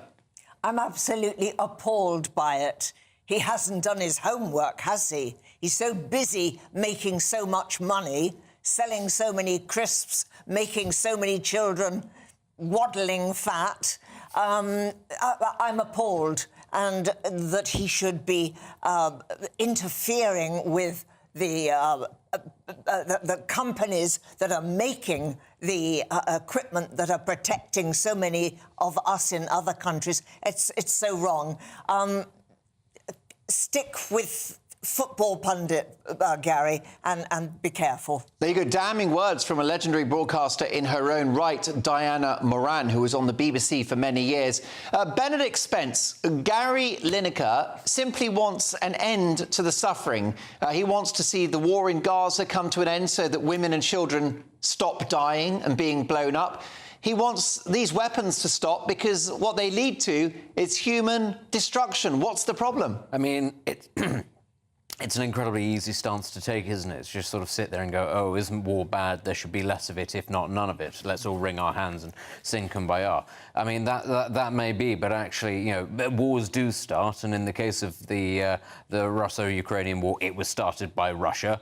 And in the case of the Israel-Palestine conflict, this iteration was started by Hamas. I'm not really sure what it is people are expecting of these. One of the key things that it must be said, and this is something that Ukraine, I think, has learnt to its cost, is that you need a proper and fully armed military, often in order to deter acts of aggression by other countries. We've seen this also in Armenia, between Armenia and Azerbaijan. We'll see it between Taiwan and China at some point as well. But that is ultimately the key motivator for lots of countries to arm in the first place, is to deter other countries from doing so. In order to do that, you need arms manufacturers. I know that it might sound a little simplistic, but it really is as straightforward as that. But in the case, sometimes there are hostile actors who don't care that they're fighting against larger opponents, larger odds, because their hatred is just that strong. That is the case of Hamas and Israel. And I'm sorry, but it's very easy for people in the UK to sit there and go, oh, isn't this all terrible and I wish that it would stop. But ultimately, the world isn't like that, and people need to defend themselves, and for that we need people to manufacture these things. Well, Dr. Lisa McKenzie, Gary Lineker objects to the fact that there's a company that's making weapons which kill innocent people. What's the problem with this intervention? I think for Gary Lineker, like Benedict said, it's a value-free comment that you can make. War is terrible, isn't it? Terrible. But I always think about this in another way. For example, the factory that's making this in Germany employs thousands and thousands of people. I believe it keeps that area alive with jobs. So, you know, when you sort of say these value-free things like this should end, it's like, what are you saying to the people who work there? What are you saying to the communities that are built on this? You know, I feel quite strongly about this because I come from the coal mining communities. And, you know, and now we have no coal mining. And the climate change people say, well, coal mining was so terrible. But the fact is we were hollowed out the minute those industries were taken away from us. So I think it's easy to say this stuff or to tweet this sort of these value judgments, but without thinking it through. And one of the things that I do know, in Leicester, where Gary Lineker is from, there is a factory that makes arms. And there's about 3 people who flies the Palestinian flag who goes and protests it every single day. So perhaps Gary Lineker should go back to his home city, go and protest if he feels that strongly about it with these 3 people that do that, and then explain to his community why he would want those jobs to be lost. OK, well, listen, your reaction, gbnews.com/your say. But next up, a major new row has broken out between King Charles and his brother Prince Andrew. Plus, could Princess Catherine be making an appearance at the King's birthday celebrations in 2 weeks' time? We'll get reaction. So from the United States, the Queen of US Royal Reporting, Kinsey Schofield. That's next.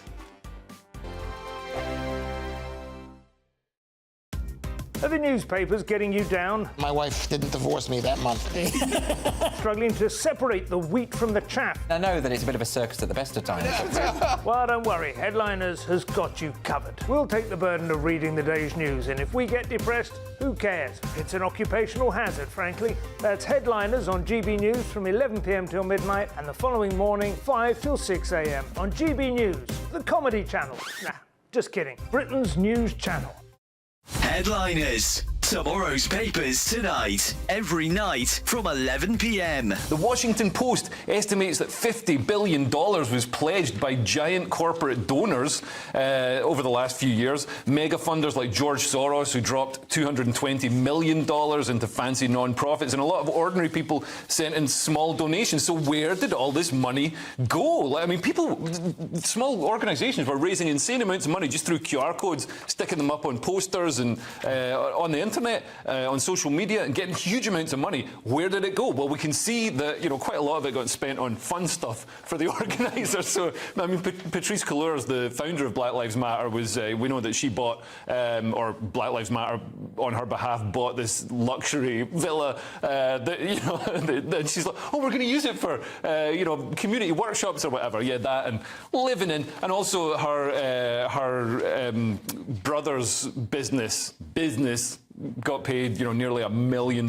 Security. And her baby daddy got paid nearly $1 million to provide creative consultancy services. I'm thinking about, as you said at the top here, finally journalists are looking into this, and it's ridiculous that this amount of money hasn't really been explored, because when they did say, hey, what have you done with this money, of course what she said was basically, you're being massively racist, how dare you. You're racist, look over there. Yeah, essentially. And then some people were, oh, okay, yeah, sorry, we didn't mean to question you. So the figures that have been raised are astounding.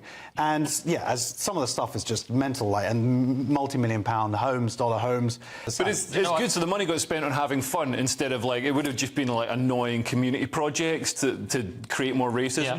What they're really not ready for, the media, lives. they're still calling it the killing of George Floyd. Many people think he died of an OD. That's the next level they're not ready for. The People's Channel.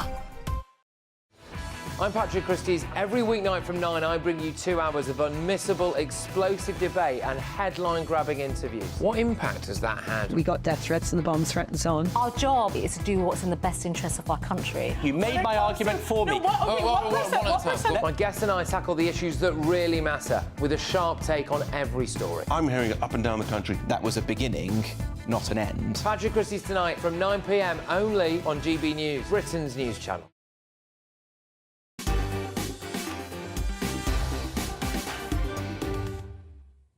A big reaction to my take at 10 on the message board, gbnews.com/your say.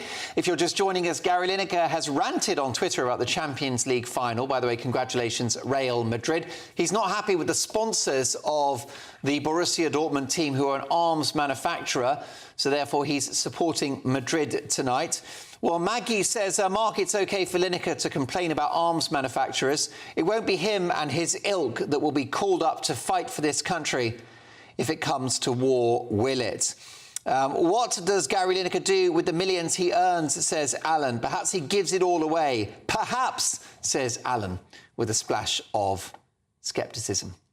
OK, folks, it's time now for US news. But first, shall we do the poll, Maria? Is it ready?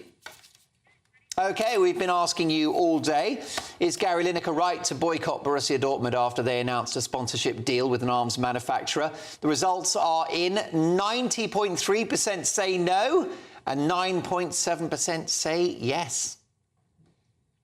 OK, let's head over to the United States now. And the Queen of US Royal Reporting, Kinsey Schofield. Kinsey, great to see you again.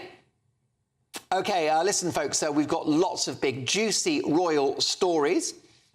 And let me tell you, one of them is about a huge new row that has erupted between Prince Andrew and King Charles. Kinsey, good to see you. What's happening between Andrew and Charles? It's not that bloody royal lodge again, is it?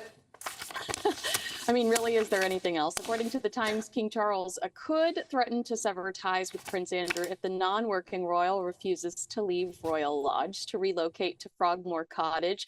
The Times is citing an unnamed friend of the king. That friend claims that the king said he is willing to pay for his brother to live comfortably out of his private funds from the Duchy of Lancaster. However, that level of funding needs to be appropriate. There's another quote in this piece that reads, "Unfortunately, if Andrew refuses to leave within a reasonable time frame, then the king may be forced to reassess the whole package of support he provides, and the Duke would be required to fund the lion's share of his security, accommodation, and lifestyle costs all on his own, which, given the sums involved, is highly unlikely to be possible in the long term for Prince Andrew, who is unemployed." They stressed that there are limits of patience and tolerance when it comes to King Charles. And after multiple eviction conversations, a friend of the king's warned, as things stand, life at Royal Lodge is set to become increasingly cold and uncomfortable for the Duke. Indeed. I mean, we know that there's embarrassment on the part of the king in relation to Andrew's controversies, including his ill-advised friendship with convicted paedophile Jeffrey Epstein. But what do we know of their personal relationship? Do the two men get on, Charles and Andrew?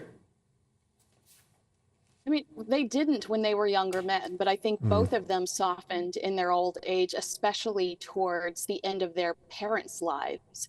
I think that they've bonded through grief, but the king's ultimate objective is his legacy and how people interpret him as, you know, a leader. And I think he understands that Prince Andrew is a liability and looks like a waste of resources. Meanwhile, John Lennon's son, Sean Lennon, has attacked Prince Harry. What's going on? Welcome to the party, Sean Lennon. Yeah, he tweeted, "My long-awaited review of Prince Harry's autobiography is 2 words, spare me." He said, you know, I think I should point out, I know some people have responded with who cares, but it's worth acknowledging that this is another young man that lost a parent tragically at a young age and didn't build his entire identity around victimhood. And Sean himself said he did have empathy over Harry's loss, but, quote, "That's why I'm very disappointed with his outlook. I was hoping he'd be smarter." But Sean considers Harry an idiot, he says, and a buffoon. And when Twitter users tried to shade Sean with the Nepo baby card, he reminded them that he's accomplished a lot since the death of his famous father, including recently collecting one of those coveted Oscar statues. Definitely. I've got to say, Sean Lennon is becoming my new hero. He might be my favourite Lennon. He's been on Twitter and he's been saying, he's been having a go at wokery. He said, "Anyone that knows me will tell you I've always been against it. My teachers, my friends, I saw it coming and I've always hated the BS. Don't tell me how to speak or what to think. Teach us how to think for ourselves rationally." He also says wokeism is not a religion, it's a full-blown cult. "I'm starting to realise we have to treat its members as victims of manipulation, indoctrination and abuse." It sounds like Sean Lennon is as much of a rock star as his father. Well, let's hope he doesn't find out that you called Meghan Markle Yoko Mono. Otherwise, no. I think you guys could be very good friends. I'll never live it down. Listen, let's talk about Princess Catherine. We are praying, of course, for a speedy recovery in her battle against cancer. Is there some hope about when we might next see her? I mean, Mark, we're talking about this every week. Last week, we discussed Tom Sykes' report from the Daily Beast that she could be out until 2025. Then the reports that we could see her as early as autumn. Then earlier this week, it was reported that she would not attend Trooping of the Colour rehearsals next week. But now some good news, almost, maybe. Now the Mirror is reporting that Catherine is considering a Trooping balcony appearance, depending on the way she is feeling that weekend. Look, I think everyone just wants her to feel better and be better. And in this scenario, her popularity is both a blessing and a curse. We all miss the grace and kindness she brings to the monarchy, but we really have to leave her alone until she's ready to return herself. But I'm with you. I'm praying for her recovery. And I miss seeing her. She's gorgeous, and she always was just a burst of joy. Most definitely. Well, I'm delighted to say that in 2 weeks' time, you'll be in the UK and live in the studio for this show. So can't wait to see you then. And of course, we'll see you down the line from the United States in a week's time. Wish we had longer, but Kinsey, thank you so much for that. Do check out Kinsey's brilliant website, To Die For Daily, and her podcast of the same name. Coming up to newspapers' front pages, and in the last word, the election latest with our top Fleet Street insider. All of that is next. Papers on the way. Hello, here's your latest weather update from the Met Office for GB News. We hold on to a lot of fine weather across the UK over the next day or so, but as we go into the new working week, things will turn a bit cooler and more unsettled from the north. High pressure is dominating at the moment, the high located just to the west of the UK, but it's keeping things pretty quiet weather-wise. And certainly as we head into the evening, we hold on to a lot of fine, dry weather. Cloud tending to melt away across England and Wales, so plenty of clear weather as we go into the early hours of Sunday. We'll see one or two mist or fog patches forming by Sunday morning, and notice some rain just pushing into the far northwest of the UK by the early hours of Sunday too. Towns and city temperatures hold up quite well, generally near double figures, but in some rural spots we could dip down to 2 or 3 Celsius, so we could see a touch of frost in one or two very rural spots by Sunday morning. So Sunday gets off to a pretty fine start across the east and southeast of Scotland, lots of sunshine around, but notice out towards the west and northwest, thicker cloud bringing some outbreaks of rain. And that cloud of rain will also work its way in across parts of Northern Ireland, so some patchy rain here as we start Sunday. But for England and Wales, it's set fair, plenty of sunshine around, pretty much unbroken sunshine in places, just a legacy of some low cloud to clear from the far southeast first thing in the morning. During the rest of the day on Sunday, those outbreaks of rain in the northwest will gradually start to migrate further south and east across other parts of Scotland, across Northern Ireland, eventually reaching the far northwest of England by the very end of the day. East of Scotland and down towards the southeast, and too for much of England and Wales. Lots of sunshine here, and again feeling quite warm in that sunshine, particularly towards the southeast of England. Highs here of 23, possibly even 24 Celsius. That's into the mid-70s in Fahrenheit. Always a bit cooler though towards the northwest, given that cloud and rain. The band of cloud and rain edges further south into England and Wales as we go into Monday. To the south of that, brighter skies, 1 or 2 showers, and much brighter weather, but turning cooler too across the north of Scotland, with highs up to 19 or 20 Celsius across the south of the UK, nearer the low to mid-teens further north. Generally turning more unsettled and cooler during the week ahead though. GB News is Britain's election channel. And when the big stories break, we're tackling them on Britain's newsroom. When we disagree, and we disagree a lot, it's even livelier than normal. We don't disagree that much. We do. His comedy, though, is revolting. I knew her, and unlike you. That explains Beverly Turner's temperament. It's a bit frosty in here, isn't it? He'll have one of me one day. For dartball practice. Britain's newsroom on GB News. Weekdays, 9:30 a.m. GB News, the People's Channel, Britain's news channel. Hi there, I'm Michelle Dewberry, and I'm going to take a second to tell you all about my show, Dubes & Co. We start off with the issues of the day. We then bring in both sides of the arguments. We get rid of the disrespect, and then you throw me into the mix. And trust me, I'll tell it exactly how it is. And then, of course, the magic ingredient, you at home. We mix it all together, and what have we got? In my opinion, the best debate show in town. Monday to Friday, 6 till 7 on GB News, Britain's news channel.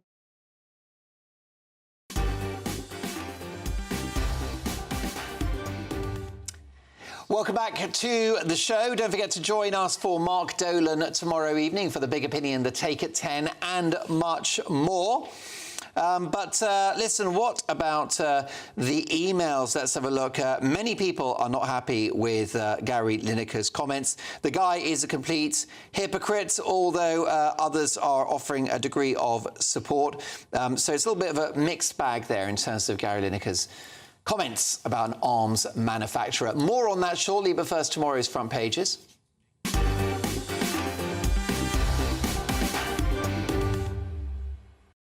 And we start with The Observer. Sunak suffers poll blow as cash for votes row erupts. Tory general election campaign has seen more trouble tonight as Rishi Sunak faced accusations of using levelling up funds to win votes. Also, Netanyahu, US Gaza deal is a non-starter. Mail on Sunday now. Beckham's top ambassador role from King after they bond over jars of organic honey. There you go. That's King Charles and David Beckham. Perhaps that knighthood is back on after all. Tories SOS to Rishi. Give us tax cuts now. Sunday Telegraph. Labour will betray pensioners again, says the Chancellor. Another private school falls victim to VAT raid. A private school where almost a third of pupils have special needs is expected to close next month, becoming the latest victim of Labour's tax raid. Cooper, training for jobless will end reliance on migrants. That is Yvette Cooper, Shadow Home Secretary, with her plan to tackle immigration into the country. Also focus on Russia and China spies rather than terrorists, MI5 told. The Eye Weekend. Convict Trump claims US is a fascist state. And UK voters' message to the Tories, it is time for change. Voters like Sunak's Triple Lock Plus pledge to never tax the state pension, with 68% support.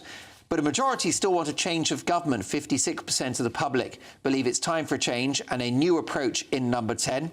Labour's 6 first steps in Starmer plan for power receive strong backing. And Daily Star Sunday. Southgate sparks 130% rise in old man clobber. You're going home in a XXX cardigan.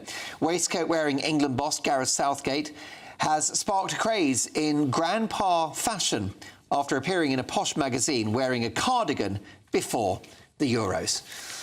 Well, those are your front pages. For full pundit reaction, I'm delighted to welcome political commentator Benedict Spence, journalist, model and the green goddess herself, Diana Moran, and anarchist, political broadcaster and author Dr. Lisa Mackenzie. So how about this one, Lisa? Sunak suffers poll blow as cash for votes row erupts. The allegation that the Tories are buying votes by offering millions of pounds to a selection of English towns. Yes, I've read about this today, actually. 20 million is actually not a lot of money. Won't touch the sides. It's not going to touch the sides. No. When the levelling up that we need in the north upwards is equivalent to the reunification of Germany. That is the equivalent. That is how much those communities have suffered. Right. 20 million is not going to be buying anything. Do you see it? Is this fair? And this allegation of sort of essentially cash for votes, that votes are being bought, what they call in America pork barrel politics. Yeah, pork Benedict. barreling. I mean, I think that these are fair enough allegations, but as Lisa says, like, who on earth? I mean, people are not stupid. They do understand that 20 million isn't what it used to be a couple of years ago. Partly that's because of the inflation that's happened on Rishi Sunak's watch. And they are looking at these things and thinking this isn't actually going to help. It'll disappear very quickly. A couple of park benches. Yeah, and I think, honestly, we're sort of reaping the rewards of the lack of growth that we've had over the last 14 years of Conservative stewardship. I think this is not a party political broadcast for the Labour Party. I don't think things are going to get any better anytime soon. I think you need to stimulate growth in a way that the Labour Party is not able to do. And I think that people would probably prefer that. People in towns across the country would prefer to see an economic plan that spurred growth, that would allow government to properly fund services or whatever it is that else they want to do, rather than a little bit of cash in the short term, which, let's be honest, nobody believes they actually have. No. Meanwhile, Diana Moran, in the Mail on Sunday, Tories SOS to Rishi, give us tax cuts now. Do you think, because we haven't had the manifestos yet, but if the Tories were to have some bold tax cuts, could that move the dial for them before July? It could, couldn't it? It would be something positive. We're hearing so much negative stuff just at the moment. So, yes, I think that could be a worthwhile thing. Yes, meanwhile, Diana, royal special, Beckham's top ambassador role from King after they bond over jars of organic honey. Now, Diana, I've argued for a long time that David Beckham is one of the best-known British men in the world. He's a global ambassador for this country, in football, in the world of fashion, in business. I think he's a candidate for a knighthood. What do you think? Well, we did talk about this once before, actually, and I do agree that everything... David Beckham is a good man. We were talking more about his wife last time. Yes, You because remember? well, I think she should be her ladyship. Well, let's stick with... She already is. Let's stick with he himself at the moment. And yes, perhaps he should. Yes, I think it's about time. Do you think it's about time that David Beckham enjoyed the gong? No, I think that we should only give knighthoods to footballers who have won the World Cup. I think we should. I think we should have much higher standards. Or the Euros? Or the Euro. It would be a nice start. I think an OBE maybe, but he's already got that for the Euros. The Euros isn't as big as the World Cup. Come on. I'm just giggling about this bond over jars of organic honey. It sounds like his son, obviously, but the king's son, and all their honey and stuff over in America. Oh, of course, they've got their own brand, haven't they? They've got Selling their jam. own brand. Sounds rather wholesome. They're also two very well-dressed men, it must be said. There's something incredibly British about two chaps in suits comparing organic honey. It's sort of a bygone era. Yes, and I noticed the double-breasted suit. Is it back? Because you are our sartorial expert. What do you think about this, Benedict? I'm wearing single-breasted today, but I do have a couple of double-breasted suits and a couple more in the works. So I'm not going to say that. Couple more in the works. I'm not going to say that it's back in fashion. Yes, I'm not going to say it's back in fashion because I don't think it ever left. Right. When you say a couple more in the works, are we talking about a Marks and Spencer's sweatshop in Singapore? No, he's talking about Savile Row. This is my side hustle. Flog suits down Camden Market way. Nicely done. Actually, there is a sartorial story in the Daily Star Sunday. Gareth Southgate, Lisa, sparks 130% rise in old man clobber. He said he won't wear a suit at the Euros this year. He wants the team to be relaxed. He doesn't want to be too formal. What do you think about the suit? I mean, is the suit dead now? Is it? No, I mean men in suits, but I do like the Valdunican look. Yeah. I mean, I do. I do like the Valdunican. Did you know Val Dunican, by the way? I have met him once. Yeah. Yes. So famous Irish singer and broadcaster. Glorious. Yeah. Yes. But this on the front page here, first of all, the beard makes him look really old. The flat cap. And listen, there's nothing wrong with a flat cap. Not only the blooming cardigan, but it's tucked into his knickers as well. Absolute disaster. It's dreadful. Why is he wearing knickers? I guess it's 2024. It's Victor Meldrew look. It probably is. Meanwhile, the Sunday Telegraph, Labour will betray pensioners again, says the Chancellor. Is that, Benedict, a strong attack line, do you think? I mean, I suppose that this is very much what the Tories are trying to do, is appeal to the grey vote who, that's their traditional voter base, and looks like it's not holding fast to them, having come out with, this policy of we're going to preserve the triple lock with triple lock plus or whatever it's called, quadruple lock, and to then turn around and say, and you can't trust Labour because we all know what Labour are like. They like to put up taxes. One of the things I think that needs to be thought about quite a lot is, because Labour has said actually very explicitly that there are lots of taxes that they don't plan on putting up, which isn't going to leave them with very much money either. But one thing I think that a lot of pensioners might want to think about is that a third of pensioners nowadays live in millionaire households because of the values of their property. That means that we're going to go from 1% of people being caught in inheritance tax to at least a third in a very short space of time. Do we think for a second that Labour is going to sort of fiddle that to make it a little bit easier for people to keep a little bit more of their money to give to their children to get on the property ladder? No, there's £6 trillion tied up in property in this country. And I think the Labour Party is eyeing that little nest egg and thinking, well, there is an opportunity over the next few years that we could make a little bit of cash from. See, I don't think any political party will dare touch the housing market, because if they were going to, they would have done this a while ago. Because we are in a housing crisis, and they will not touch housing because they are terrified, because it's the only thing they've got now that they believe that gives them any wealth. So I don't think any political party is going to touch. But this is the point. They don't need to change the laws for this to affect people. It's suddenly going to affect a lot of people who never anticipated that it would. It would capture people like sort of leaving the tax rates where they are. Catch them by surprise. Another private school falls victim to VAT raid. Lisa McKenzie, I'm bothered by this story because I don't think that you should tax education. What's your view? Well, I'm bothered by this story because how is it going now when Labour's not in power and this policy's not even in? Well, I think some of the schools have been affected by parents withdrawing their children or not signing their children up for the next academic year in anticipation of the tax hike. Right.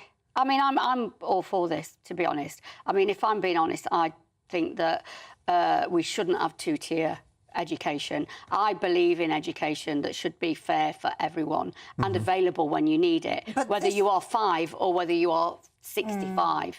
This is special.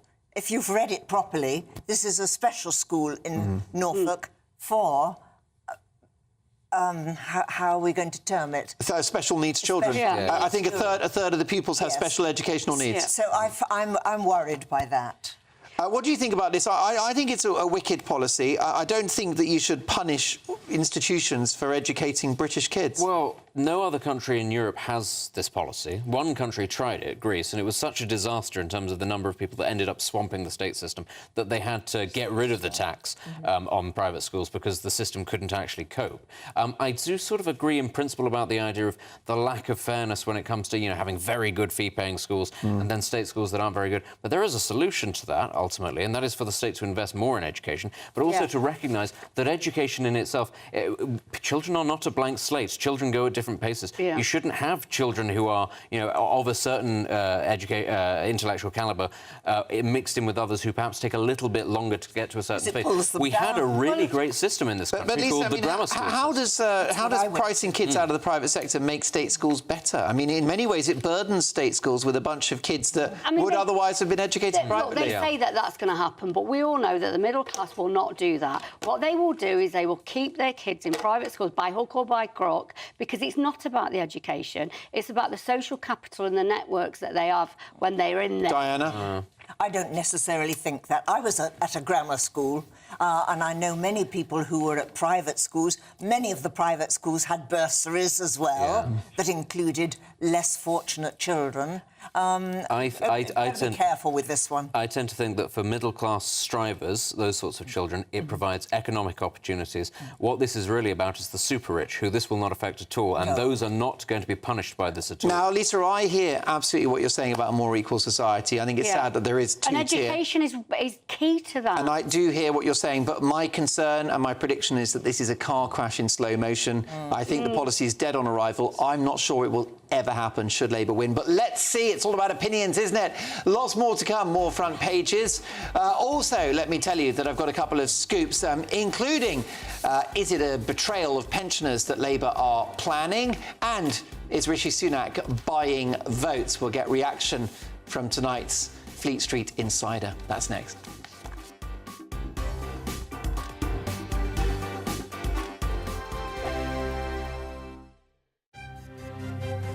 GB News Breakfast, every day from 6 a.m.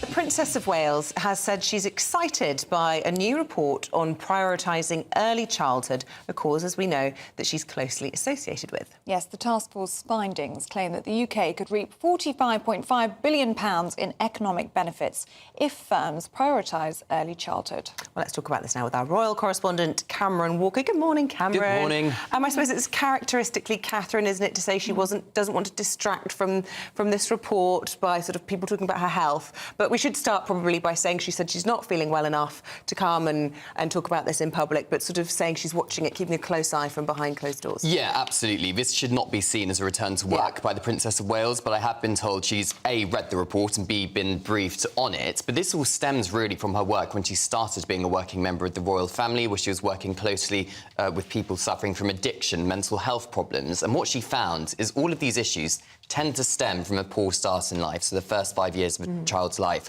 So in January 2023, she set up Shaping Us, this awareness campaign for the early years. 2 months later, she convened the Business Task Force, so 8 members of big businesses across the UK, and over a generation, that could add, as they claim, more than £40 billion to the UK economy each year. We spoke to Peter Grigg yesterday. He's the chair of Home Starts UK, a charity which supports young families. Let's hear what he said about the Princess's role in this. She's been a real driving force behind the report and everything it's done. And when we've spent time with the Royal Foundation, what it does, it reminds everyone that this is really important work and early childhood matters, that more businesses should get involved, that more charities are out there for people who want to do more to support families and children. So it's been a wonderful experience. The People's Channel. If you want your news to be straight talking... This is the nightmare for the Conservatives again. Down to earth. It's not just Nottingham where this is happening, is it? And most importantly, honest. Hard-working, middle-class taxpayers, they'll get their book thrown at them. Then catch me, Martin Daubney, Monday to Friday, 3 till 6 p.m. on GB News, Britain's news channel. Good afternoon, Britain. Good afternoon, Britain. Weekdays from midday, we bring you the most compelling stories from across the United Kingdom. And why it matters to you. From your doorstep to our inbox. That's right, we want to hear from you. Good afternoon, Britain. Only on GB News, the People's Channel, Britain's news channel. Every Saturday, 10 till 12, we'll bring you all of the news that you need to know. We'll also remind you that there is so much to smile about. It's my favourite time of the week. I get to relax, enjoy some light-hearted stories, and let Ellie teach me about fashion too. That's Saturday Morning Live, every Saturday, 10 till 12. Only on GB News, Britain's news channel.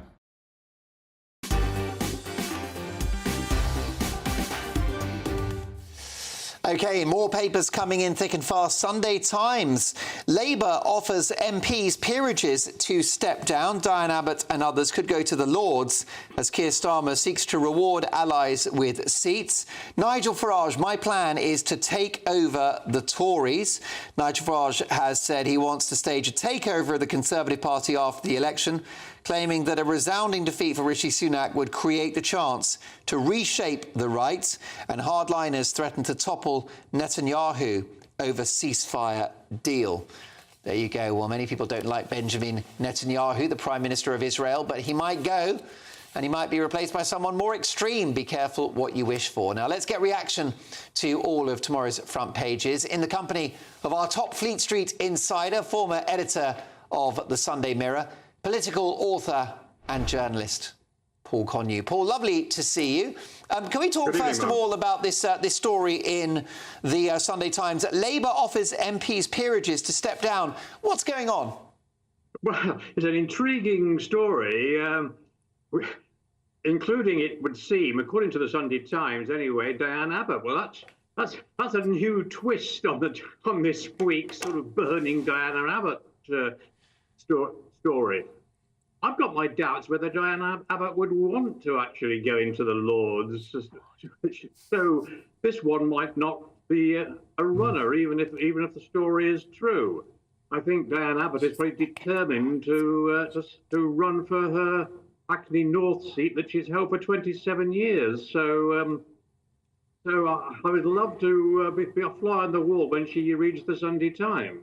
Well, definitely. I mean, Paul, beyond Diane Abbott, do you think that Keir Starmer is trying to vacate these seats so he can put his mates into the Commons? Is that the allegation of this story? Is that the plan, do you think? That's clearly the assertion in the Sunday Times story. And of course, coming off the back of the Diane Abbott crisis of this week until Angela Rayner sort of fixed it, then there is the allegation that Keir Starmer's, involved in a purge of the left, which he denies. But, there are a lot of left-wing Labour MPs who think quite the reverse. And I think when he becomes Prime Minister, which I think, short of some amazing turnaround in the polls, is the case, I think one of the stories of the first months of the Starmer premiership will be how he keeps control of certain elements of his own party. I mean, I'm a Labour supporter, but I don't think it's going to be, unless the majority is huge, and my own guess is it's going to be, probably into three figures, but nowhere near as high as Tony Blair's 1979 majority of over 170. So Labour may still be a little bit of a problem for Prime Minister Starmer. OK. On his own backbenches. Yeah, but Paul, stay with us. Let me bring my pundits in, because another theme that you've established earlier today is about whether or not Tuesday's TV head-to-head debate between Sunak and Starmer could rather change the direction and narrative of this campaign. Do you think that Tuesday could change things, Paul? I've got my doubts, but it's probably the TV debates are probably make or break time, for the Prime Minister. And if Rishi Sunak really has to do the boxing equivalent of either a knockout or a heavy points win to reverse the the tide of the polls, and it's going to be very hard to achieve. You have to go on the attack, but Starmer's a much improved performer, and certainly on the campaign trail, he looks more confident than Rishi Sunak, who just somehow doesn't come across as a convincing performer. And yeah, I don't know how much coaching Keir Starmer's had in recent months, but certainly both his delivery in speeches and the way he handles press conferences is rather more adept than that of the Prime Minister. Diana Moran, it's a big challenge for Rishi Sunak. Paul, let me ask Diana Moran that. Diana, you're a seasoned broadcaster and presenter yourself. Who do you think is performing better so far in the election, Sunak or Starmer? I think Starmer is able to perform more easily. Sunak, when he's really at it, then I'm quite entranced with him. But most of the time, I think Starmer makes it. And Lisa, what do you think? Could Tuesday be a definitive moment in the course of this election? Well, I'm in New York on Tuesday, so I'm going to miss it, which I'm gutted about, because you couldn't get two more cardboard personalities. I don't know who you're watching, because all I see with these two is neither one of them have got any personality. Well, Andrew Neil, Lisa, has said in tomorrow's Sunday Times that Sunak and Starmer are second-grade politicians. I would even drop that a grade. I'd actually drop that. What do you think? Will you be watching on Tuesday night, Benedict? And could it be an explosive session? Could it move the dial for one of the men? I mean, I will be watching, mainly because I can't think of anything else that's actually on TV that night. Is it going to move the dial? No, I don't think it is. I think everybody here is right to point out that these are not particularly charismatic people. The only bit of charisma that Rishi Sunak is that he seems rather too eager when he debates people. He doesn't come across very well. And we have to remember, this is the guy that went up against Liz Truss, an actual cardboard person, and still didn't win the leadership on that. Paul Connew, my panel, thank you so much. I'll see all of you tomorrow at 9. Headliners is next. That warm feeling inside from Boxed Boilers, sponsors of weather on GB News. Hello, here's your latest weather update from the Met Office for GB News. We hold on to a lot of fine weather across the UK over the next day or so, but as we go into the new working week, things will turn a bit cooler and more unsettled from the north. High pressure is dominating at the moment, the high located just to the west of the UK, but it's keeping things pretty quiet weather-wise. And certainly as we head into the evening, we hold on to a lot of fine, dry weather. Cloud tending to melt away across England and Wales, so plenty of clear weather as we go into the early hours of Sunday.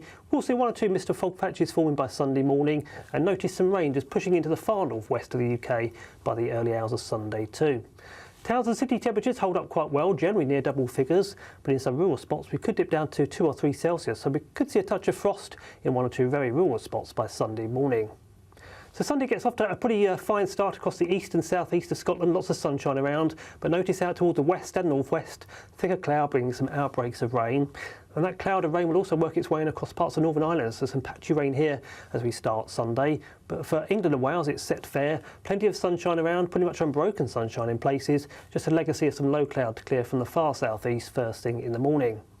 During the rest of the day on Sunday, those outbreaks of rain in the northwest will gradually start to migrate further south and east across other parts of Scotland, across Northern Ireland, eventually reaching the far northwest of England by the very end of the day. East of Scotland and down towards the southeast, and too for much of England and Wales. Lots of sunshine here, and again feeling quite warm in that sunshine, particularly towards the southeast of England. Highs here are 23, possibly even 24 Celsius. That's into the mid-70s in Fahrenheit. Always a bit cooler though towards the northwest given that cloud and rain. The band of cloud and rain edges further south into England and Wales as we go into Monday. To the south of that, brighter skies, 1 or 2 showers, and much brighter weather, but turning cooler too across the north of Scotland, with highs up to 19 or 20 Celsius across the south of the UK, nearer the low to mid-teens further north. Generally turning more unsettled and cooler during the week ahead though. Looks like things are heating up. Boxed Boilers, sponsors of weather on GB News.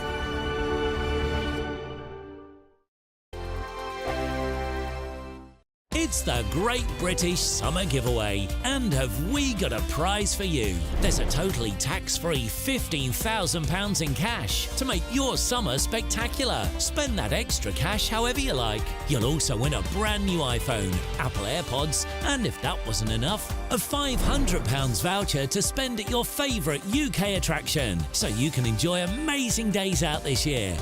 For a chance to win the iPhone, treats, and £15,000 cash, text prize to 63232. Text costs £2 plus one standard network rate message, or post your name and number to GB06 PO Box 8690 Derby DE1 9TT. UK only. Entrance must be 18 or over. Lines close at 5 p.m. on the 28th of June. Full terms and privacy notice at gbnews.com/win. Please check the closing time if listening or watching on demand. Good luck. This is GB News, Britain's news channel. So the UK's most popular baby names have been revealed, with Noah and Olivia again topping the annual list. In at number 2 is Mohammed for boys. List is on the screen here. Number 3 for boys is George. Then it goes Olivia. Then it's Leo, Arthur, and so on. And for girls, so Olivia is number 1. Then Amelia, Isla, Ava, Lily, Ivy, Freya. There we go. Any of those names take your pick? Where's Dawn, by the way? Well, yeah, there's on the Telegraph website, right, there's a really good way linked into this where you can actually put your name into the search engine, and these are names from 2022, by the way, and it tells you how common your name was. And I did put Dawn in. It's never been that popular. Can't think why. And there were only 5 babies named Dawn in 2022. Really? That's surprising. It's not Wow. Full confession here, right? My middle name, Mum, I hate you, is Maureen. Why is everyone laughing? My middle name is Maureen, which is a good old-fashioned East End name, and that has completely died out. There were no babies named Maureen. Well, it's interesting, isn't it? Names like Keith, for example, Peter. Would you call a baby these days Keith or Ian? Baby Ian? Without a doubt. I feel like I'm in a persecuted minority, you see, because later on, when I'm watching the boxing with Terry, Steve, Mick, Phil and Kev, right, and Peter, there are no such names featuring in this list. We are dying out. Our names will soon be gone forever, and I feel victimised by it. Likewise, I should think we should start a campaign group and go on a protest march through London. Cans, what do you make about Mohammed being number 2 for boys' names? You know, I'm not going to comment on people. You know, they're going to call what they want to call. What I find interesting is people that do double barrel because they can't decide, and you know, a lot of people do that, and that's a bit difficult because I think you should just pick a name. You know. I tell you names that are falling down the list though: Harry and Meghan.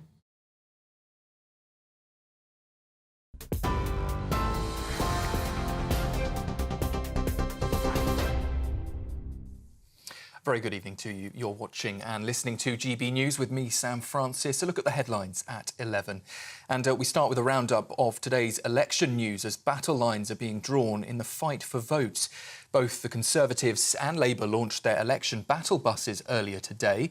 Sir Keir Starmer's been dodging questions about Diane Abbott, while Rishi Sunak denied accusations that he's been trying to buy votes with a promise of funding for towns. 100 towns across our country, they're going to receive £20 million each. And crucially, it will be local people in all those areas are in charge of how to spend that money to make sure it's spent and invested on their priorities. An example of us levelling up everywhere, backing local people and their priorities and giving them the long-term funding assurance to do so. The methodology that selects these towns is something that's been used multiple times before. It's all public. It's based on areas levelling up needs, looking at economic opportunities, skills, health and life expectancy. So it's an objective set of criteria, all published online. But I'm not going to make any apology for supporting towns. And just hours before that statement from Rishi Sunak, Labour were launching their own battle bus, which is setting off on a 5,000-mile journey to key seats across the country. Speaking as his coach was unveiled, the Labour leader claimed that people in the northeast of England and the southwest will, he says, be thousands of pounds worse off under a Conservative government. You want change, the power's with you because the vote is with you. You have to vote for change. We have changed this Labour Party and put it back in the service of working people. What we're asking now, humbly asking, is the opportunity to change our country and put it back in the service of working people.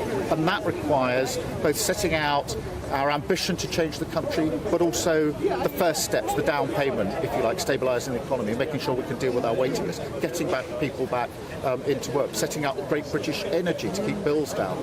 They are the first steps to the change this country desperately needs. Sir Keir Starmer there speaking earlier on the campaign trail. Well, in other news, there's been a heavy police presence in central London today for several protest events. Thousands of people turned out for a rally organised by Tommy Robinson in Parliament Square this afternoon, as Stand Up to Racism staged a counter-protest nearby. And at a separate demonstration, we know of 9 arrests for people trying to block traffic. The group of Youth Demand activists were calling for an end to military action in Gaza. Meanwhile, streets have been even busier at tonight's Champions League final at Wembley. We now know that 53 arrests, police say, have been made. That's after some fans tried to force their way into Wembley Stadium. Others invading the pitch tonight, disrupting the game just minutes before kick-off. And finally, Boeing's highly anticipated space launch was called off earlier today, less than 4 minutes before it was due to lift off. It was delayed by an automated computer system which takes over the flight sequence in the final minutes of the countdown. It's the company's first attempt to fly its Starliner spacecraft with astronauts on board, carrying them to the International Space Station. Well, NASA has now rescheduled another launch attempt for tomorrow. We'll bring you that live here on GB News if it takes off. If not, another launch window has been penciled in for Wednesday or Thursday.